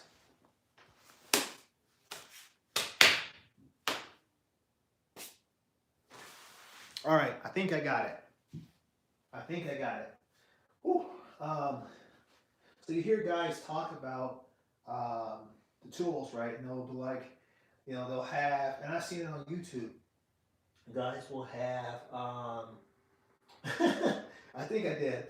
Guys will have these huge Snap-on boxes. They spent like 5, 6 grand for, and even more than that with these Snap-on boxes, and then the tools inside are like cheap tools. And like I said, nothing against a cheap tool, but in my mind, if I'm going to spend the money on a box, I want to have the best tools, or at least be striving towards getting the very best tools that I can possibly get.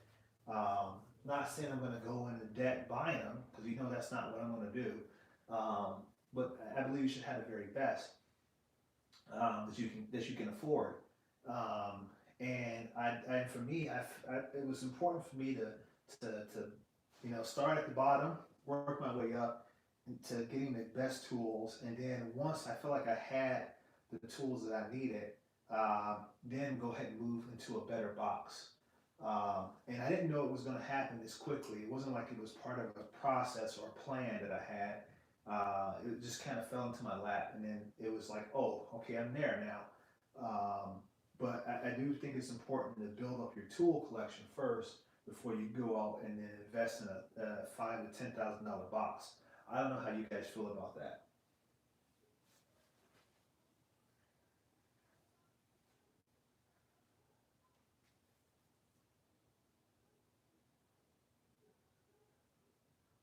Yeah, right, Larry. I agree with you, man. Start out, buy a cheaper box filled with quality tools. There's some great boxes out there. My Husky box. If you guys see any of my old videos, I loaded that Husky box down. There is not another video on YouTube. Try, challenge me on there. There's not another video on YouTube where they had more tools in a Husky box than what I had. My Husky box was literally the most packed box of that type and that brand on YouTube, and I think I still probably hold that record.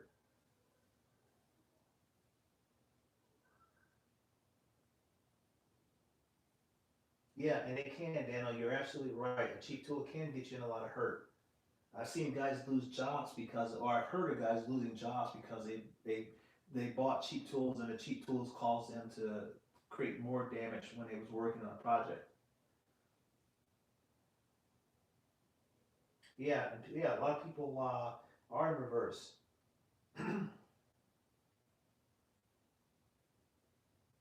Yeah, a lot of people are in reverse. They'll spend all the money in a box because the box is like the purse, man. It's like men give women a hard time about buying purses, but in a sense, we do the same thing, right? We go out and buy the boxes, and then we have a bunch of crap on the inside of it, right? Get yourself some nice tools and start working your way up, and then eventually you can get into a nice box, and then you're good to go, right? Don't do it the other way around. And another thing, yeah, that's what right. You're absolutely right, Larry. The Craftsman boxes and the Huskies are nothing to be ashamed about. Seriously, guys. I mean, my Husky box was loaded down. I think I probably had about, I don't know, 300, 400 sockets in my top drawer in my box. Check out my one of my old videos on my black Husky box. It was like a DIY toolbox tour. I think that was the title of it. Check it out if you guys can. If you don't believe me, and see just how I had that box packed. Anybody that's been following me for a while on YouTube, they'll tell you. You talk with CP the Tool Addict, he'll tell you right off the bat, man. I had that Husky box was packed with tools, and it worked fine. It worked fine up until the day that I sold everything in it and the box with it. I mean, it was stellar. Husky should have reached out to me and endorsed my channel based upon what I put that box through, as far as the amount of material I had in there and the fact that the box held up just fine. Using it daily in and out of it for any project that I was working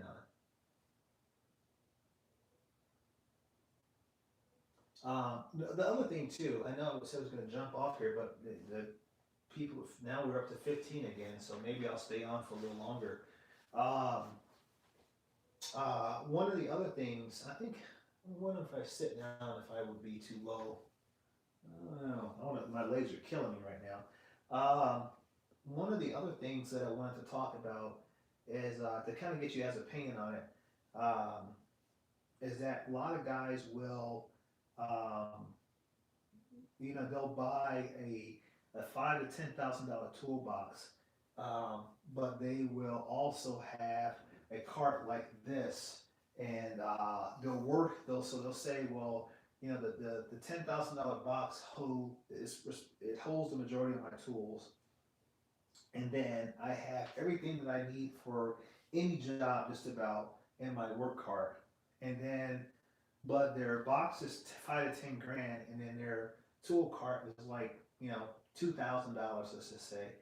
And then some people will have a third cart that they'll have like a little small roll around cart that they'll use for like power tools and stuff like that. And my concern is that I'm like, if your main box is it never moves, it's only there to hold your tools, and just essentially be like a locker for your tools or your diagnostic stuff like that. Some of your big items that you wouldn't carry around in a service cart. Why would you spend so much money on that box? Because it's not being put through the test or the amount of use that your service cart is, because you work out of your service cart. So wouldn't you spend less on your stationary box, and you would spend more on your service cart? I mean, what do you guys think about that?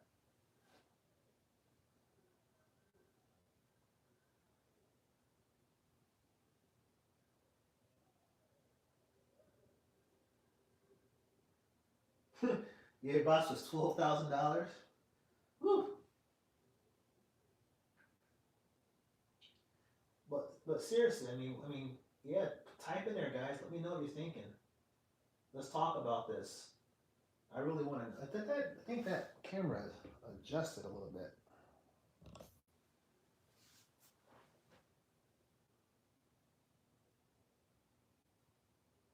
It's still not where I like it. Get out of here. Oh no! Yeah, she fell. There we go. Let's see here. Let's try this again here.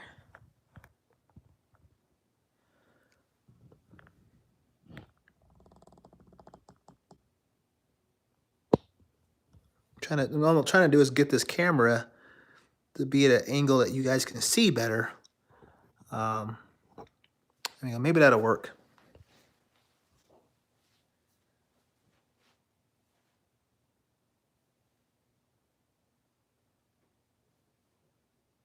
Yeah, you know what? People have had some good luck with medical cards. Um, yeah, I don't know. I never owned one personally, but I would assume they're probably well built.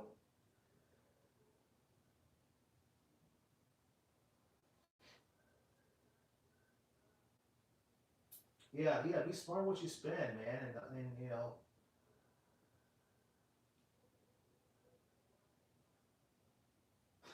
Yeah, right, Dano.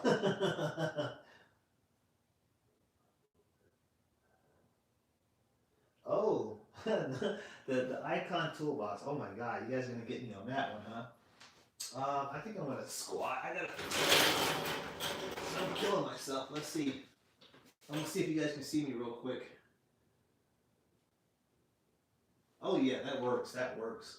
So, what do I think about the icon toolbox? Um, I don't know, man. I've seen it. I'm trying to adjust this so that I can read the comments. Hang on. Hey, CP. Thanks, man. I appreciate it, brother. I was just talking about you, man. The icon box. So I played around with it. I went. Everybody has, right? I went to Harbor Freight and I played around with it. I think you know. I can't believe I'm going to get into this discussion.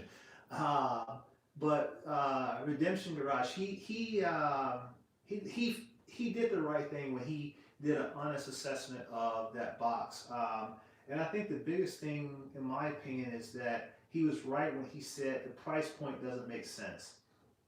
So for me,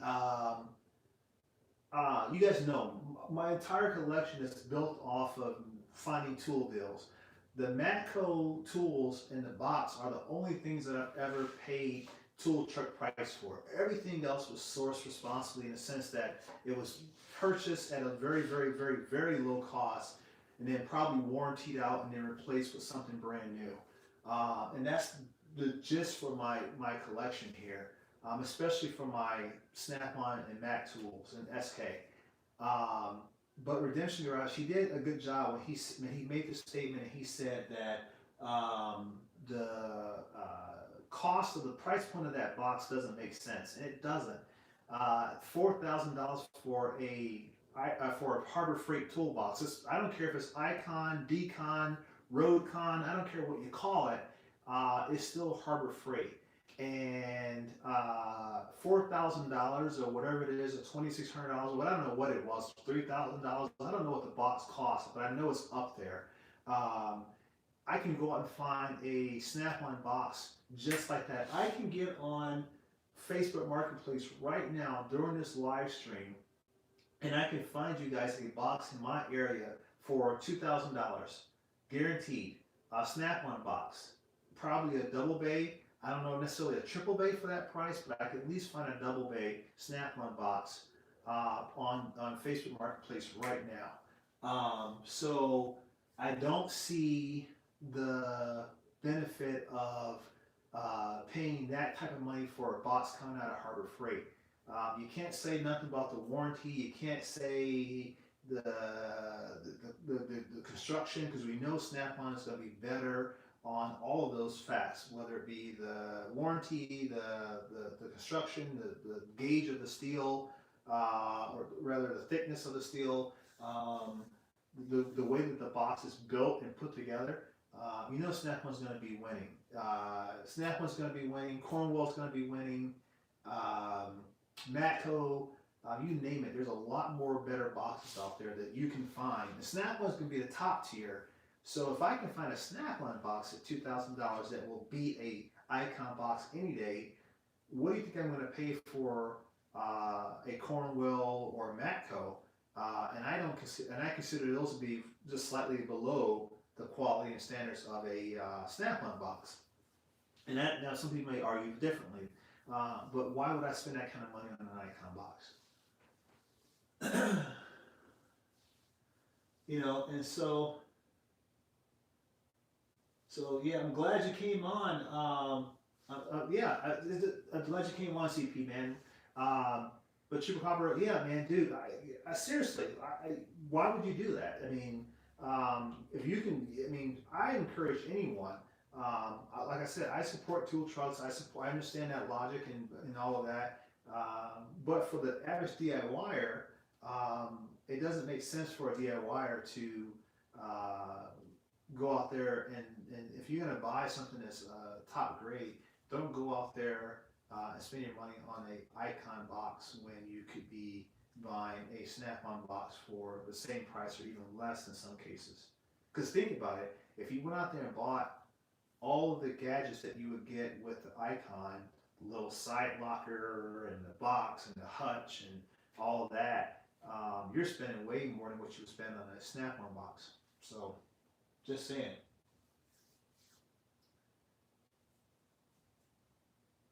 Yeah, the tool trucks do have lots. You're right, CP. They have lots of options. And I've only had experience on the tool truck with my Matco dealer, but once again, it's a friend of mine. I don't know how a Snap-on truck operates, or Cornwall for that matter, or Mac. But I'm getting with buying this off the tool truck. I finally got my full exposure, and I got all my Matco ratchets and stuff like that from the tool truck as well. Um, but yeah, I mean, it's just like, you just have to understand what you're trying to do. Um, Not saying that a tool truck is not a space for a DIYer, but I would start off as a DIYer. I would say the first thing you want to do is look and see if you can find the name brand tools um, off truck, meaning that you go on Facebook Marketplace, you go on eBay, you do all of that. And if you can't find them, then you seek out a tool truck and see if you can work up something with them.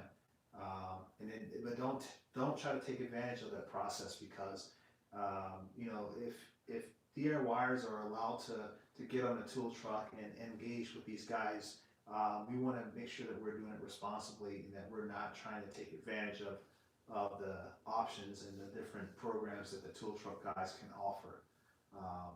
Pay your bills on time, and really support your tool truck guys.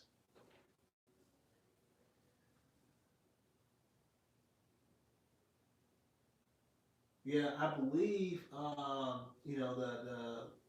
believe the slides and stuff like that are warranted out. I know that on this particular Matco box, the Jamestown 773, it is the slides and all that kind of stuff are warranty. You can warranty them out.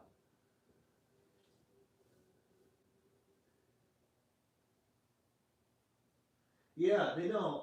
You're right, tool truck mechanic, truck mechanic. They don't. They will never put them through the same process as a typical mechanic or technician.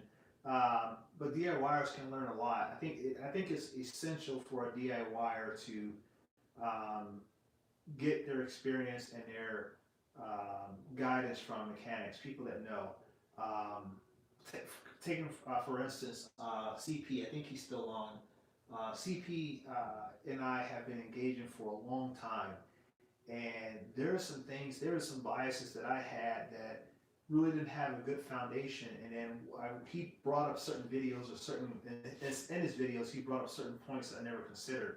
But the guy's a mechanic. The guy's been doing it. He's a small business owner. He's been a tool truck driver, or he had his own tool truck at one time, I believe. But he was able to provide some insight that I didn't have. So I think it's important for a DIYer to listen to the guys that know and take that information. And that's the same thing when you buy a tool. If I got $100 and I said I got $100 to spend and I want to buy a ratchet, before I just run out there and buy something, I would go to the people that know and say, okay, what's the best way for me to utilize this $100, and what should I buy? And then these guys know. So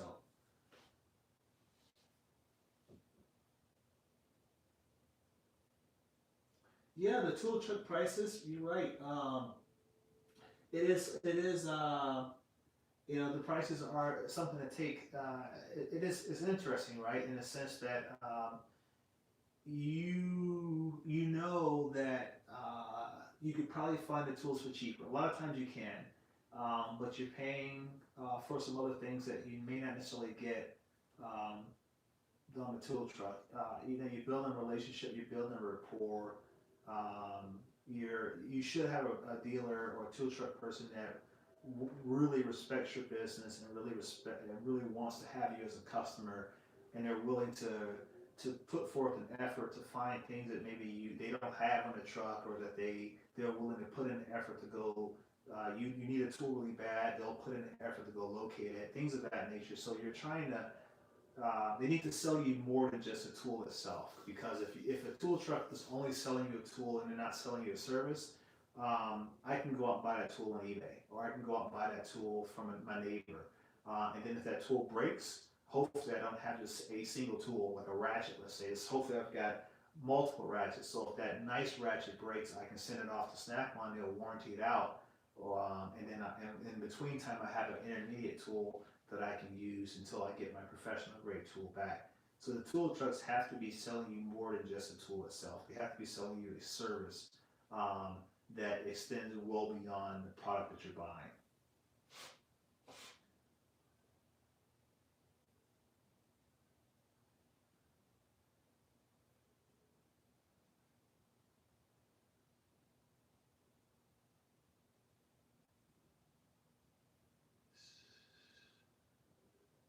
I don't know, Brian. The SK Tools, you say you're not a fan of them? Yeah, I love SK.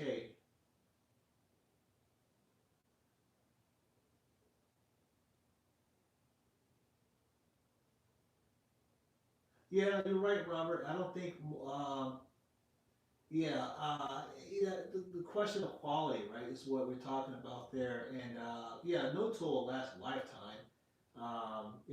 That's certainly true. Um, and they're all designed, at some point, they're all going to break. You're absolutely right about that. Yeah, promo flyers, right, and getting the benefits of that. CP, preach to that, man.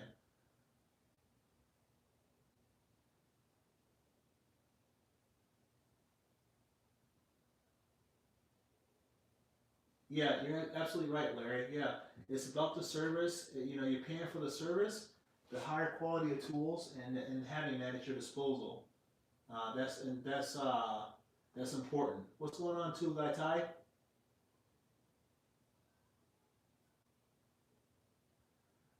Yeah, but as far as like SK tools, I like SK. SK is a good brand for me. I've never had any problem with SK tools um, as far as quality goes.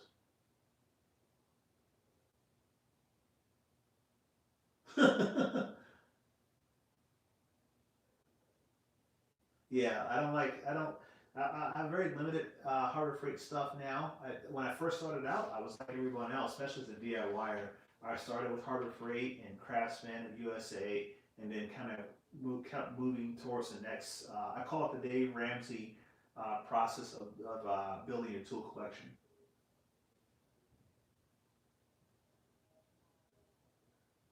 All right, Tool Guy Ty, man. Come on back, man. I'll be on. If you're gonna come back, I'll be here. Slacker mechanic only works 8 hours a day. I don't know. I can't comment on that.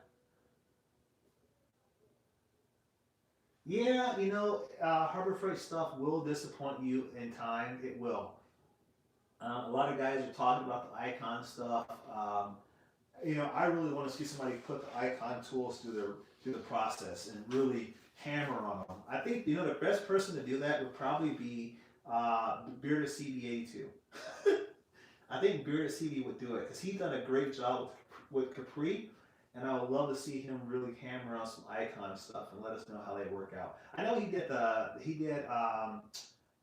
what's that? What is it? Oh God, the Quinn. I think he played around with the Quinn sockets, and I think he said they did okay.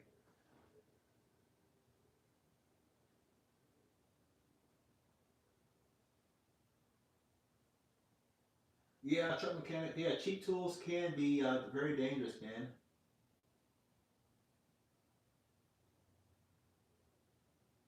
Chupacabra, man. I know you directed at CP, and he'll probably answer it. I don't necessarily say that it's common, but I have had tools come to me as well from Snap-on, and they did have some scuffs. I mean, uh, like this hose pick. I got this hose pick, and it had scuffs all the way around the rubber portion here. I think it's just general handling mishaps.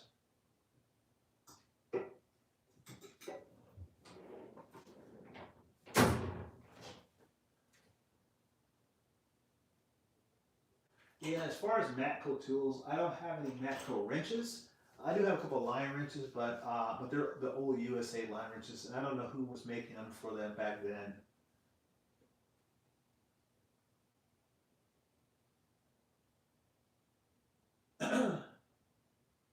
Yeah, no problem, buddy. Hopefully CP's still on.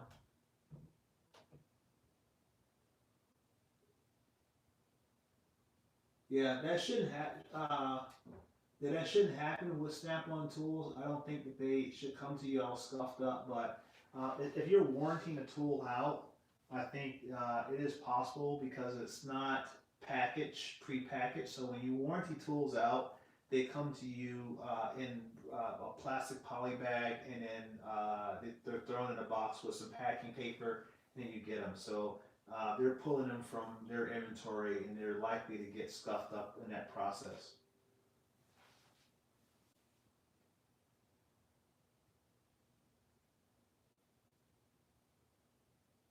So Larry, you said Mr. Subaru, did he put the icon sockets through the test? Is that what you're saying?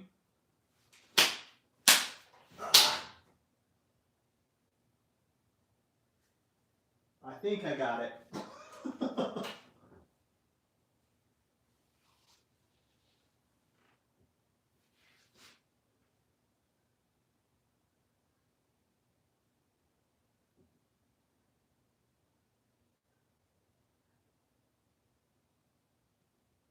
Yeah, I agree with that, truck mechanic. Yeah, if you buy brand new tools, they shouldn't come stuffed up.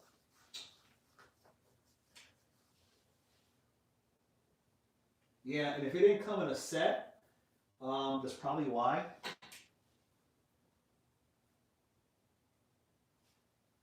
No, Robert.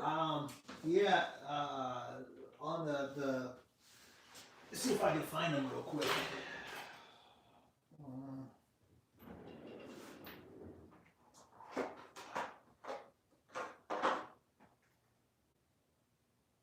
So this is you guys are not probably gonna be able to see it, but this is a Icon 14 millimeter shallow that I put on my impact, and it deformed pretty well around here, and this was put on the 3/8 drive impact, my 24-volt Cobalt.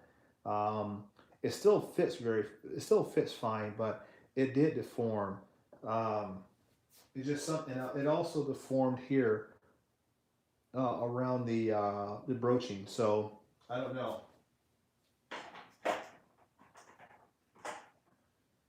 I thought there was another one that I had that also. Yeah, here's another one. This is a 15 millimeter, and it also kind of had that deformation as well from the impact gun. So I don't know. I think that Icon probably would be fine on a ratchet, but I wouldn't recommend a chrome for an impact.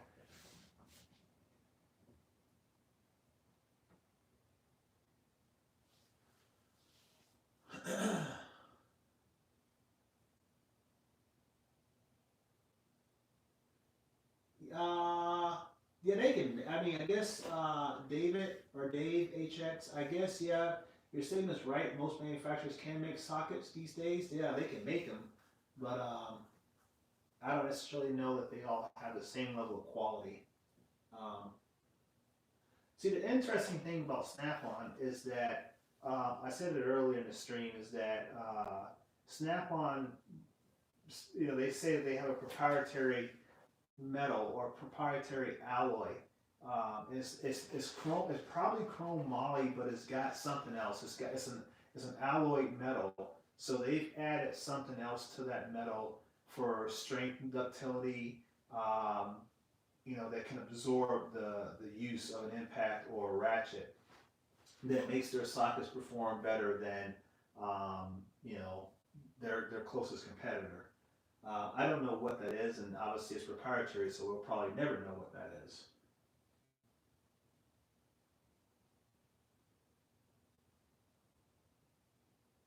Yeah, you may be able to swap it out, Chupacabra. I don't know. That's a good question.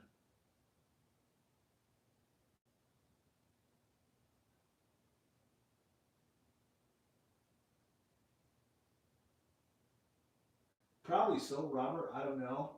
Um, yeah, but I know that I think Client Graphics or somebody tried to do a hardness check of the sockets. He compared like Cobalt and SK and Snap-on and several others to try to determine how hard was the metal. But the results were inconclusive, I think, because um, there was times where the impacts were harder than the chrome, which that should not be. But I don't know. I don't know what sockets those were, but I know that the results were kind of interesting that he came up with.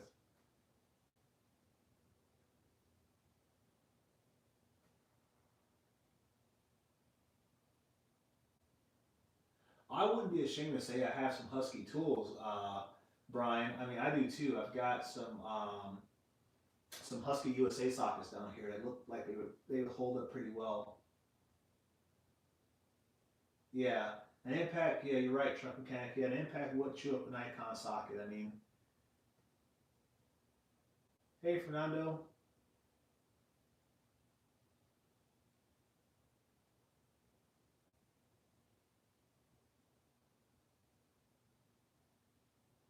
Okay, what did you say, Larry? You said I've seen the drive-in used on a ratcheted mates up like it was used on an impact Harbor Freight, cheaper stuff, better than more expensive icons. Sad to say. Interesting. Yeah, I imagine impacts, depending on how strong it is, it can tear up any socket, especially if it's not designed, if it's a chrome vanadium or something like that.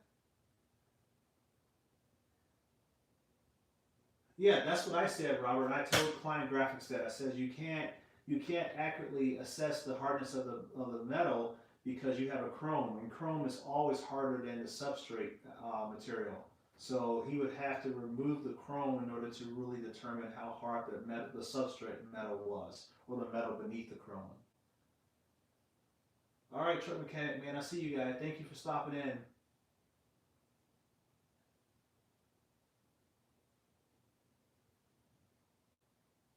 Yeah, Brian, that's the only way to do it, man, is to buy your high quality tools from alternative sources, unless you want to pay a little bit more for them if you buy them off a truck.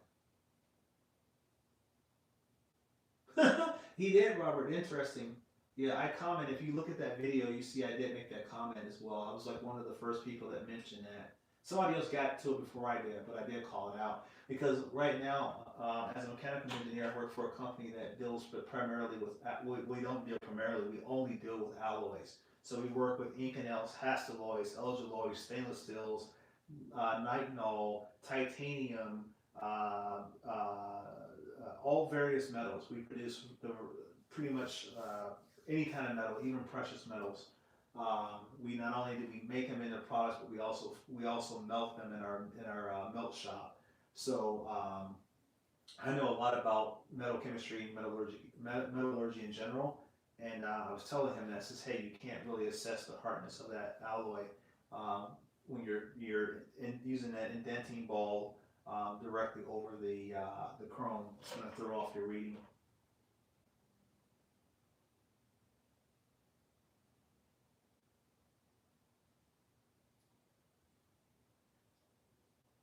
Yeah, I heard that, Larry. Somebody else told me that they use a ratchet on it and it tore up the icon sockets.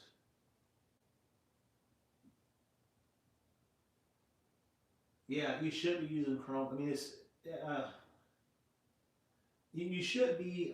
What's going on, too, guys? You should be using. If I mean, let's exclude Snap-on because we don't know what their alloy is. We have an idea, but we don't really know. Um, but for a traditional chrome vanadium socket, or I guess we don't even care about the substrate metal. Chrome in general, under high stress, is prone to cracking. Um, just in general. So on a ratchet, with the right amount of stress, you can crack the chrome. You combine that with an impact, so you're going to have these bursts of energy. It's going to make that chrome not only crack, but it's going to flake and potentially come break free from that surface, and that's what makes them dangerous for an impact gun.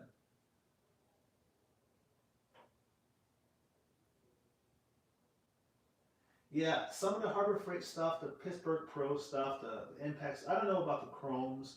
I've heard mixed reviews. I know that Harbor Freight was junk back in the day, more so than they are now. But like the Impact stuff, I've got the Impacts too. I showed the guys earlier.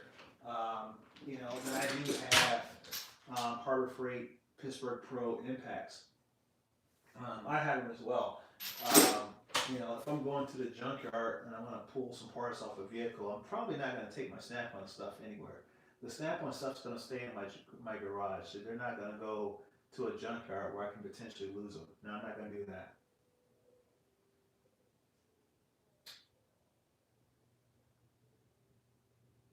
Yeah, Martin, I do the same thing. I don't. Before, if you saw my videos in the past, I had a lot of Chrome.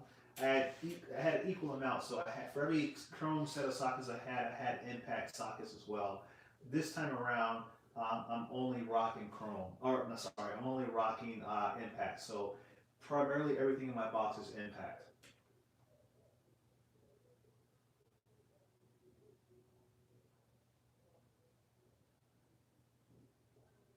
Yeah, as far as blue gloves, yeah, I agree, man. I've got a lot of great pneumatic for my 3H drive Impact stuff, and I like it. I believe they just simply say that it's yeah, just chrome moly. So um, it's all about the density of the metal, and allows for the impacts, so it can absorb the energy versus um, deflecting the energy. Yeah, until that time, you Harbor Freight. I know. Yeah, I got like I said, I got the icon. I wanted to review them, just kind of see how they worked out. So I bought a couple sets. Um, I don't have a half inch drive set. I think I have I don't know what I've got. I know I've got I think there's a set in the truck. But I have the half inch drive or 3 inch drive deeps, and I have those are impacts, and then I have some shallows, but those are the chrome.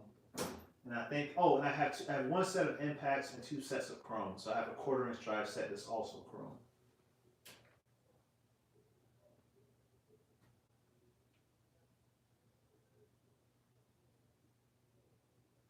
Yeah, exactly, Brian. That's a good point. That's exactly what I do. Yeah, and the same thing, Robert. So as far as my Snap-on stuff, I bought the Milwaukee Study Impact specifically for that for my Snap-on sockets. For the toolbox here, let's just say it was less than a grand.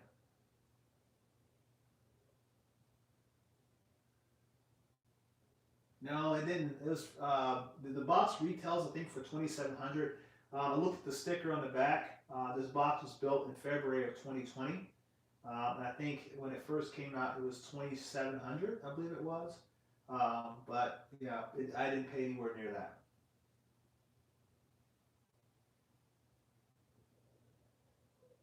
Thank you, Martin. I appreciate it, man. I had the old blue Matco cart, the 3 drawer cart in the past. I love that. I love how heavy the box was. Um, I didn't know I would end back up in a Matco service cart, several years later, but here I am. I love this box here. I won't ever sell this one here. Yeah, BSS small engines. The 1/4 inch impact Torx. I think they're good because they are S2 tool steel, and so they have a very high tensile strength, and so I think that's why those Torx are they perform fairly well for Harbor Freight.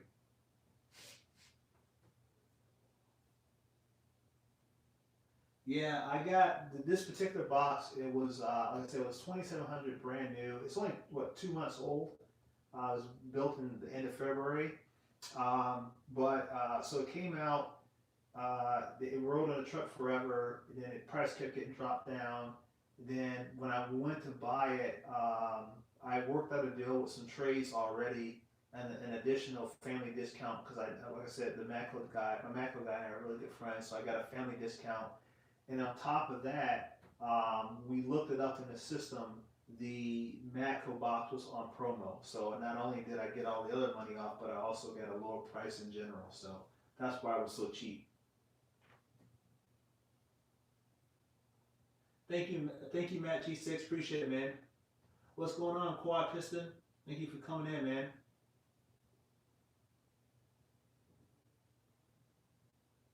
All right, Robert, get some rest, man. I'll talk to you next time, dude. Thank you for stopping in. I really appreciate it.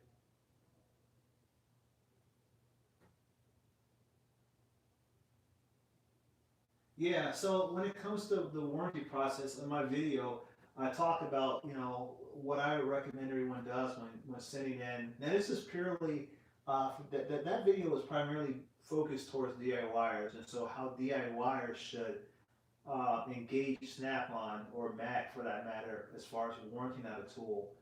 Be very honest, be very upfront, provide objective evidence. Don't lie about why you're sending in the tool for replacement, and send it in. They're going to evaluate them. And the last thing you want to do is last thing DIYers would like to do is start sending in tools for false claims, and then one day Snap-on gets tired of doing that, and they no longer offer that to someone who doesn't have access to a tool truck.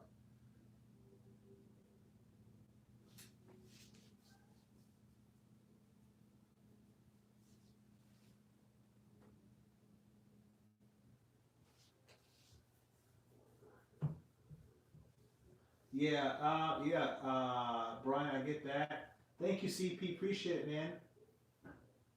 As far as a decent car DSS, yeah, man. Um, if you don't, I'm doing live stream, baby. Okay. My daughter came out. If you don't, if you have a dirt floor, I certainly wouldn't spend money on a nice car. We're going to talk about that too. I'm going to ask you guys' opinion about something. And I'm going to ask you guys respectively. So anyone who's a mechanic, don't be offended by what I ask, and but I will present it, from a respectable perspective. So give me a second here. I want to catch up on the comments. Quality tools, man. Like everyone said, is just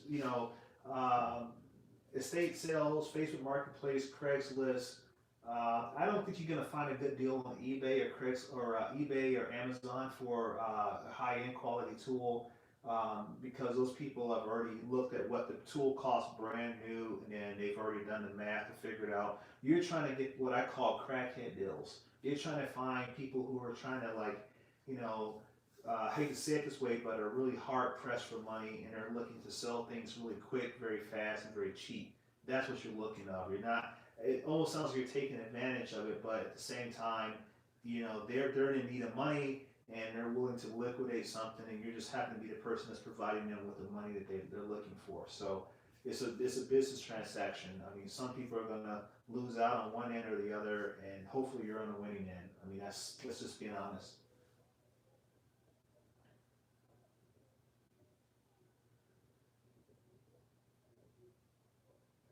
Uh, Joey, you can call them. Joey Morrison, you can call Matco, or you can get on their website and follow the process. I don't know. I think when I warranted out a Matco tool, I think I called them and I gave them the part number, and they took all my information over the phone, and I got my Matco tool replaced.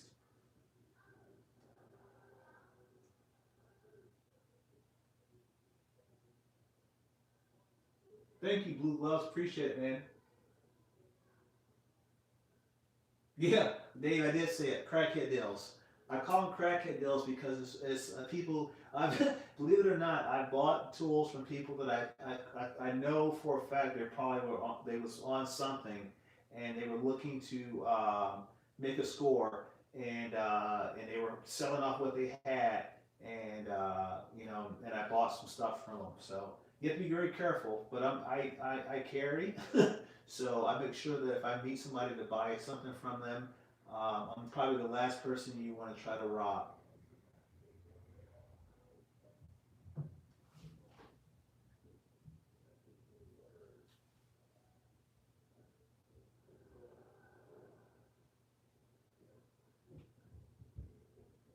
Yeah, you gotta love them, man. Okay, so all right, that subject matter. All right. um, so you know, where somebody mentioned about the tool, not spending the money on a tool cart because of the dirt floors, and I may remember something. How do you guys feel about your tools as far as cleaning them? I've been part of the tool community for years now, and I've seen if you're making YouTube videos, I probably watch your videos. And I know there's a number of people out there who never wipe down, or at least appear that they don't ever wipe their tools down. How do you guys feel about that? Do you think that, and I'll give you my opinion afterwards, but what do you guys think about it? Do you think it's necessary to wipe down your tools, or do you leave them as they are after you complete a job? What is your thoughts on that and why? All right, Boo Gloves, thank you, man. I appreciate it. Um, it went away from clip line. But yeah, I appreciate it. Thank you for stopping in, man.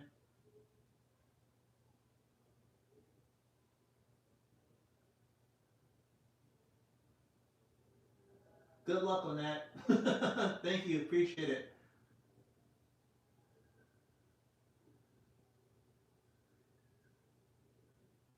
Yeah. You know, and here's my opinion about that.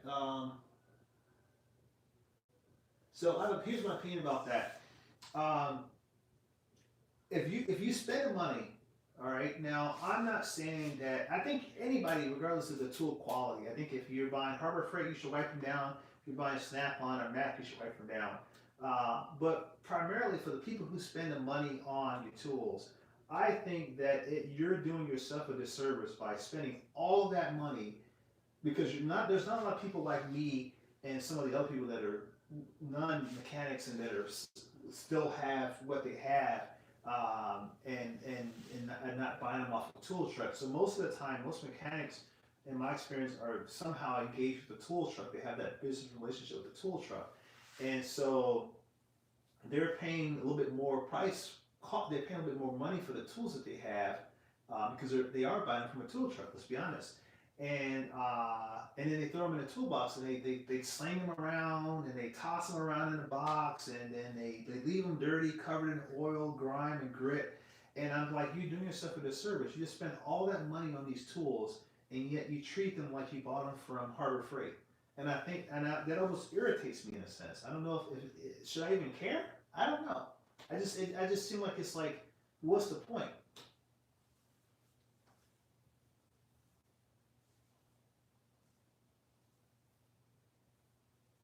Yeah, I mean that's what I would think. BS. I think small inch. I think you would want to wipe them down.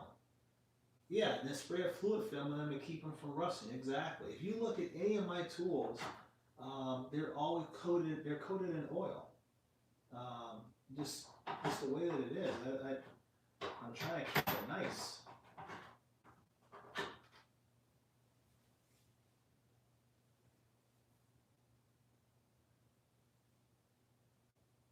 See, Martin, you're a little different. Yeah, you say you don't clean them off.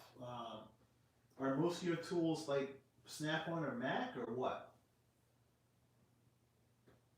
What's going on, Glenn? Thank you.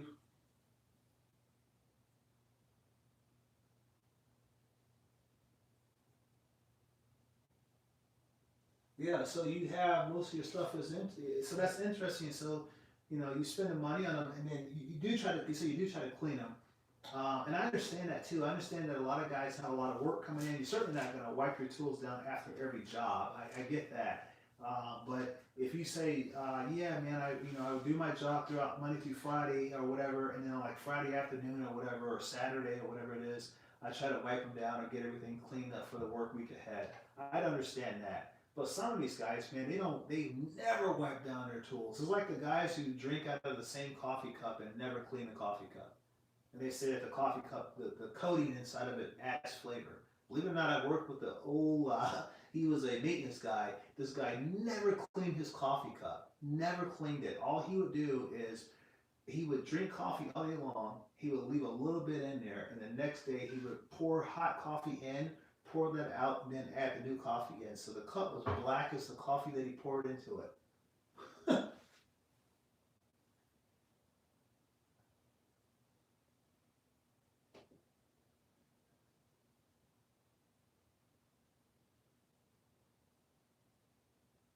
Yeah, that's what I tool that tie. That's how I look at it too, man.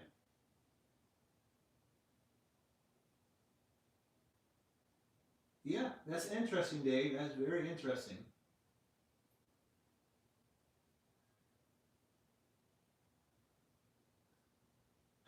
Martin feels bad. He's going to try to clean them now.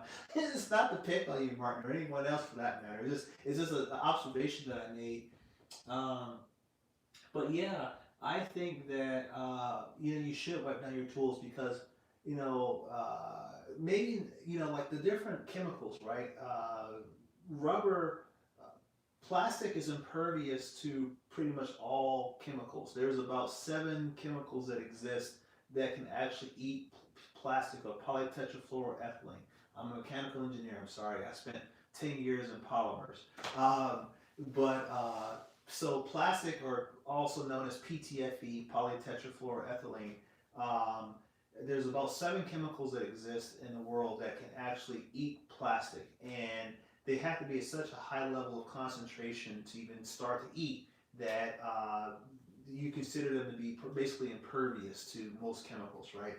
But rubber, on the other hand, nitriles, bunas, EPDMs, fluorocarbons, they're a little bit more finicky in the sense that a lot of brake clean or starter fluid, some oils, transmission fluids, depending on the type of rubber, it can start to erode, or the chemicals can start to break down the rubber.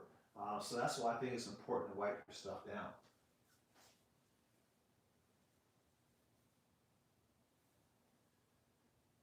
Yeah, I heard about that, Larry. The Tubble Tiles. I heard Coon Trucking, Clay Coon. I think he uses the Tubble Tiles to wipe his tools down. And then there's some other people that I know have promoted the use of those.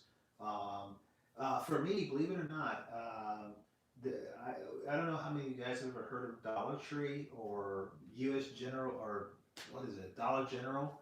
Um, but they have I don't have a bottle out here. I have a bottle inside. But it's this cleaner that comes in a white bottle, but it's kind of opaque and it's yellow, and you can mix it with water, but so you can adjust the concentrate, and that stuff cleans tools very well, very well. Yeah, so yeah, but yeah, then also some of those stuff, man, it can eat away if you don't clean it up.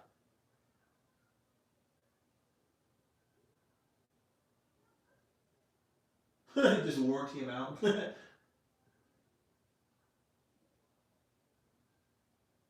Yeah, oh, I've seen that. That's a whole other subject, Dave, about people's cars. Yeah. Yes, Glenn, you're right, man. Snap-on tools are way too expensive.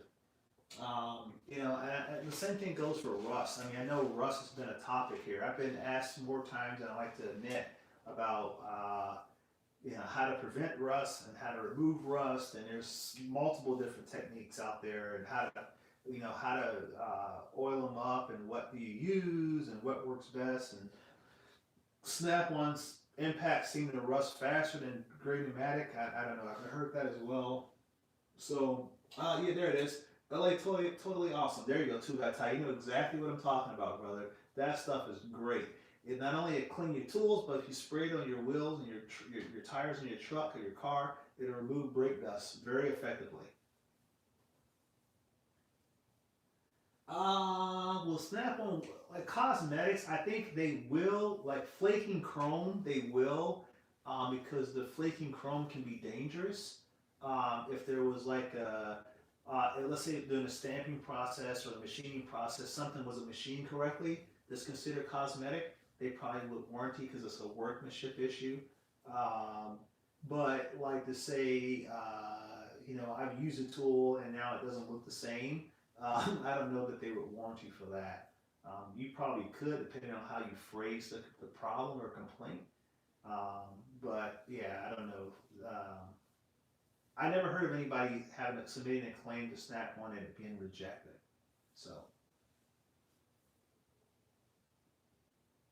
it works great for car cleaning too. I never use it on the car, but that's good to know.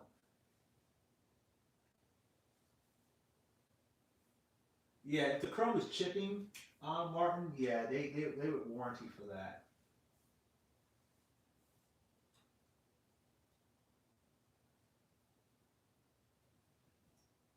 Yeah, they do. They do have the replacement bits. They're really nice. I probably won't be able to show you guys because the camera probably won't allow me to focus in on it so much. I don't even know what drawer they're in, but yeah, I'm not gonna try to look for them. But anyway, yeah, the little bits they do. Matter of fact, I'll tell you what I'll do. So let me get up, show you guys here real quick. This is for a BSS small engine. So yeah, they do. They're really nice, and the bits obviously they have a part number on them, and you can get replacement bits if these break or chip. You can warranty them out, um, and that's what I've done with a lot of them. I've had them warrantied out.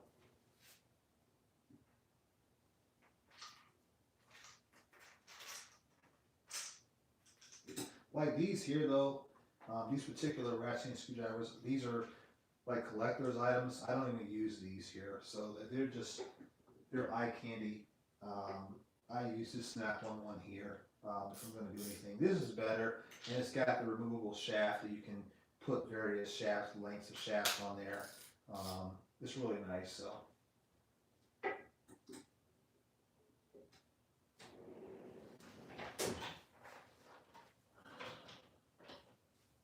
Did we freeze up? Oh, let's see what happened.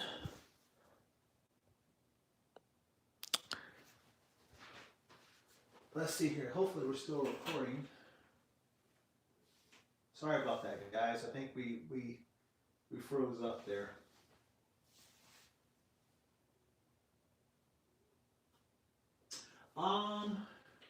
You can't find the bits on a truck. That is true, Larry. I've not used the Milwaukee bits. My brother has the Milwaukee bits, and they seem to do okay. They do. I don't know. I'll let you guys know about that. I'm questioning their quality.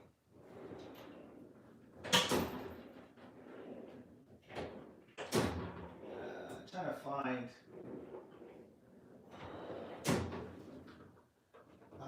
Some of the bits that I use are DeWalt. The DeWalt bits are really nice. Never broken one yet.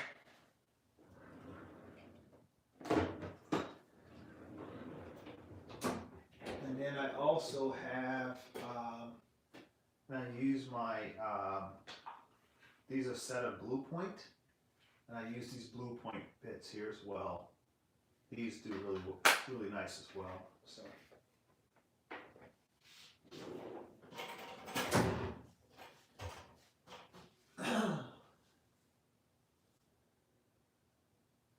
Yeah.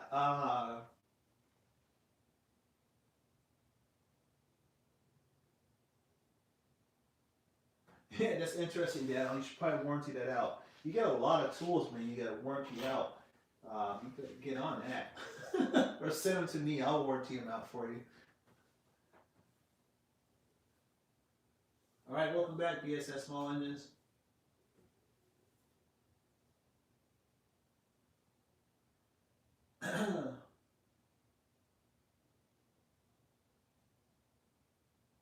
Yeah, that's true. The Milwaukee stuff is reasonably priced.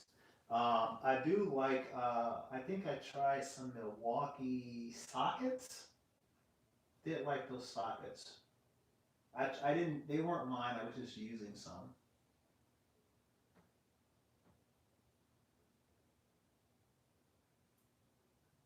So. Yeah, but that was like the cleaning of the tools. That was something else that I just noticed that guys. I was wondering about that. Um, you know, whether or not it was important to keep them clean. What you guys thought about that? I know I like to keep my stuff clean. Everything that I use, I wipe it down because and it's important for me because I don't want to have everything dirty for one, but number two, I don't want to have to be warranting things out because I neglected it.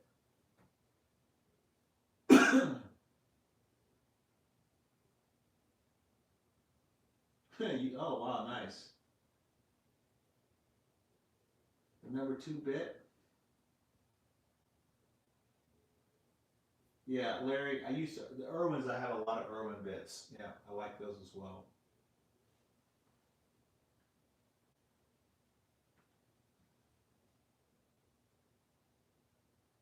So, but yeah, let me see. What else did I have for you guys? What else did I want to bring up? So I don't know, guys. I mean, like I said, the channel's evolving. We're doing some cool stuff. We're going to be, we got a new project that's coming in. We're going to be doing an F100, a Ford F100 build. The biggest project build that I've ever taken on in my life. Um, so we're going to be doing that. The garage is going to be changing as far as its layout because the truck will consume the majority of the space. We are going to be buying new tools to support that build. Um, so I think we got a lot of what we need for the most part, but there's certain things like pulley puller sets I need to get, engine stand, rotisserie, um, some more suspension tools. So we're going to be getting stuff here periodically to kind of support that build. So that's going to be pretty interesting for the channel.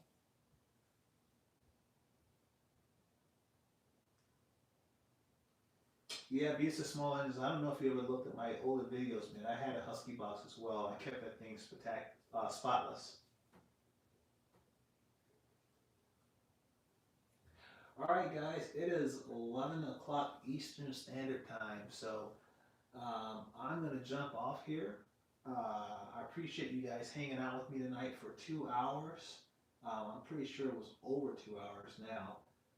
But this has been great, man. So we're going to try to do more live streams and do at least probably one once a week. But I will make sure that I post in the community section of YouTube, let you guys know that I'm going to be doing a live stream and what time. You guys come in, bring your subjects, things you want to talk about. I don't really care what it is. It could be life, it could be politics. I'm not going to discuss religion, but we can talk about whatever, and just kind of chit chat. But thank you guys for hanging out with me tonight. Right, and I really do appreciate the support of the channel. Make sure that you guys, if you're new to the channel and you just clicked in on my live stream and you have not subscribed, please subscribe to the channel.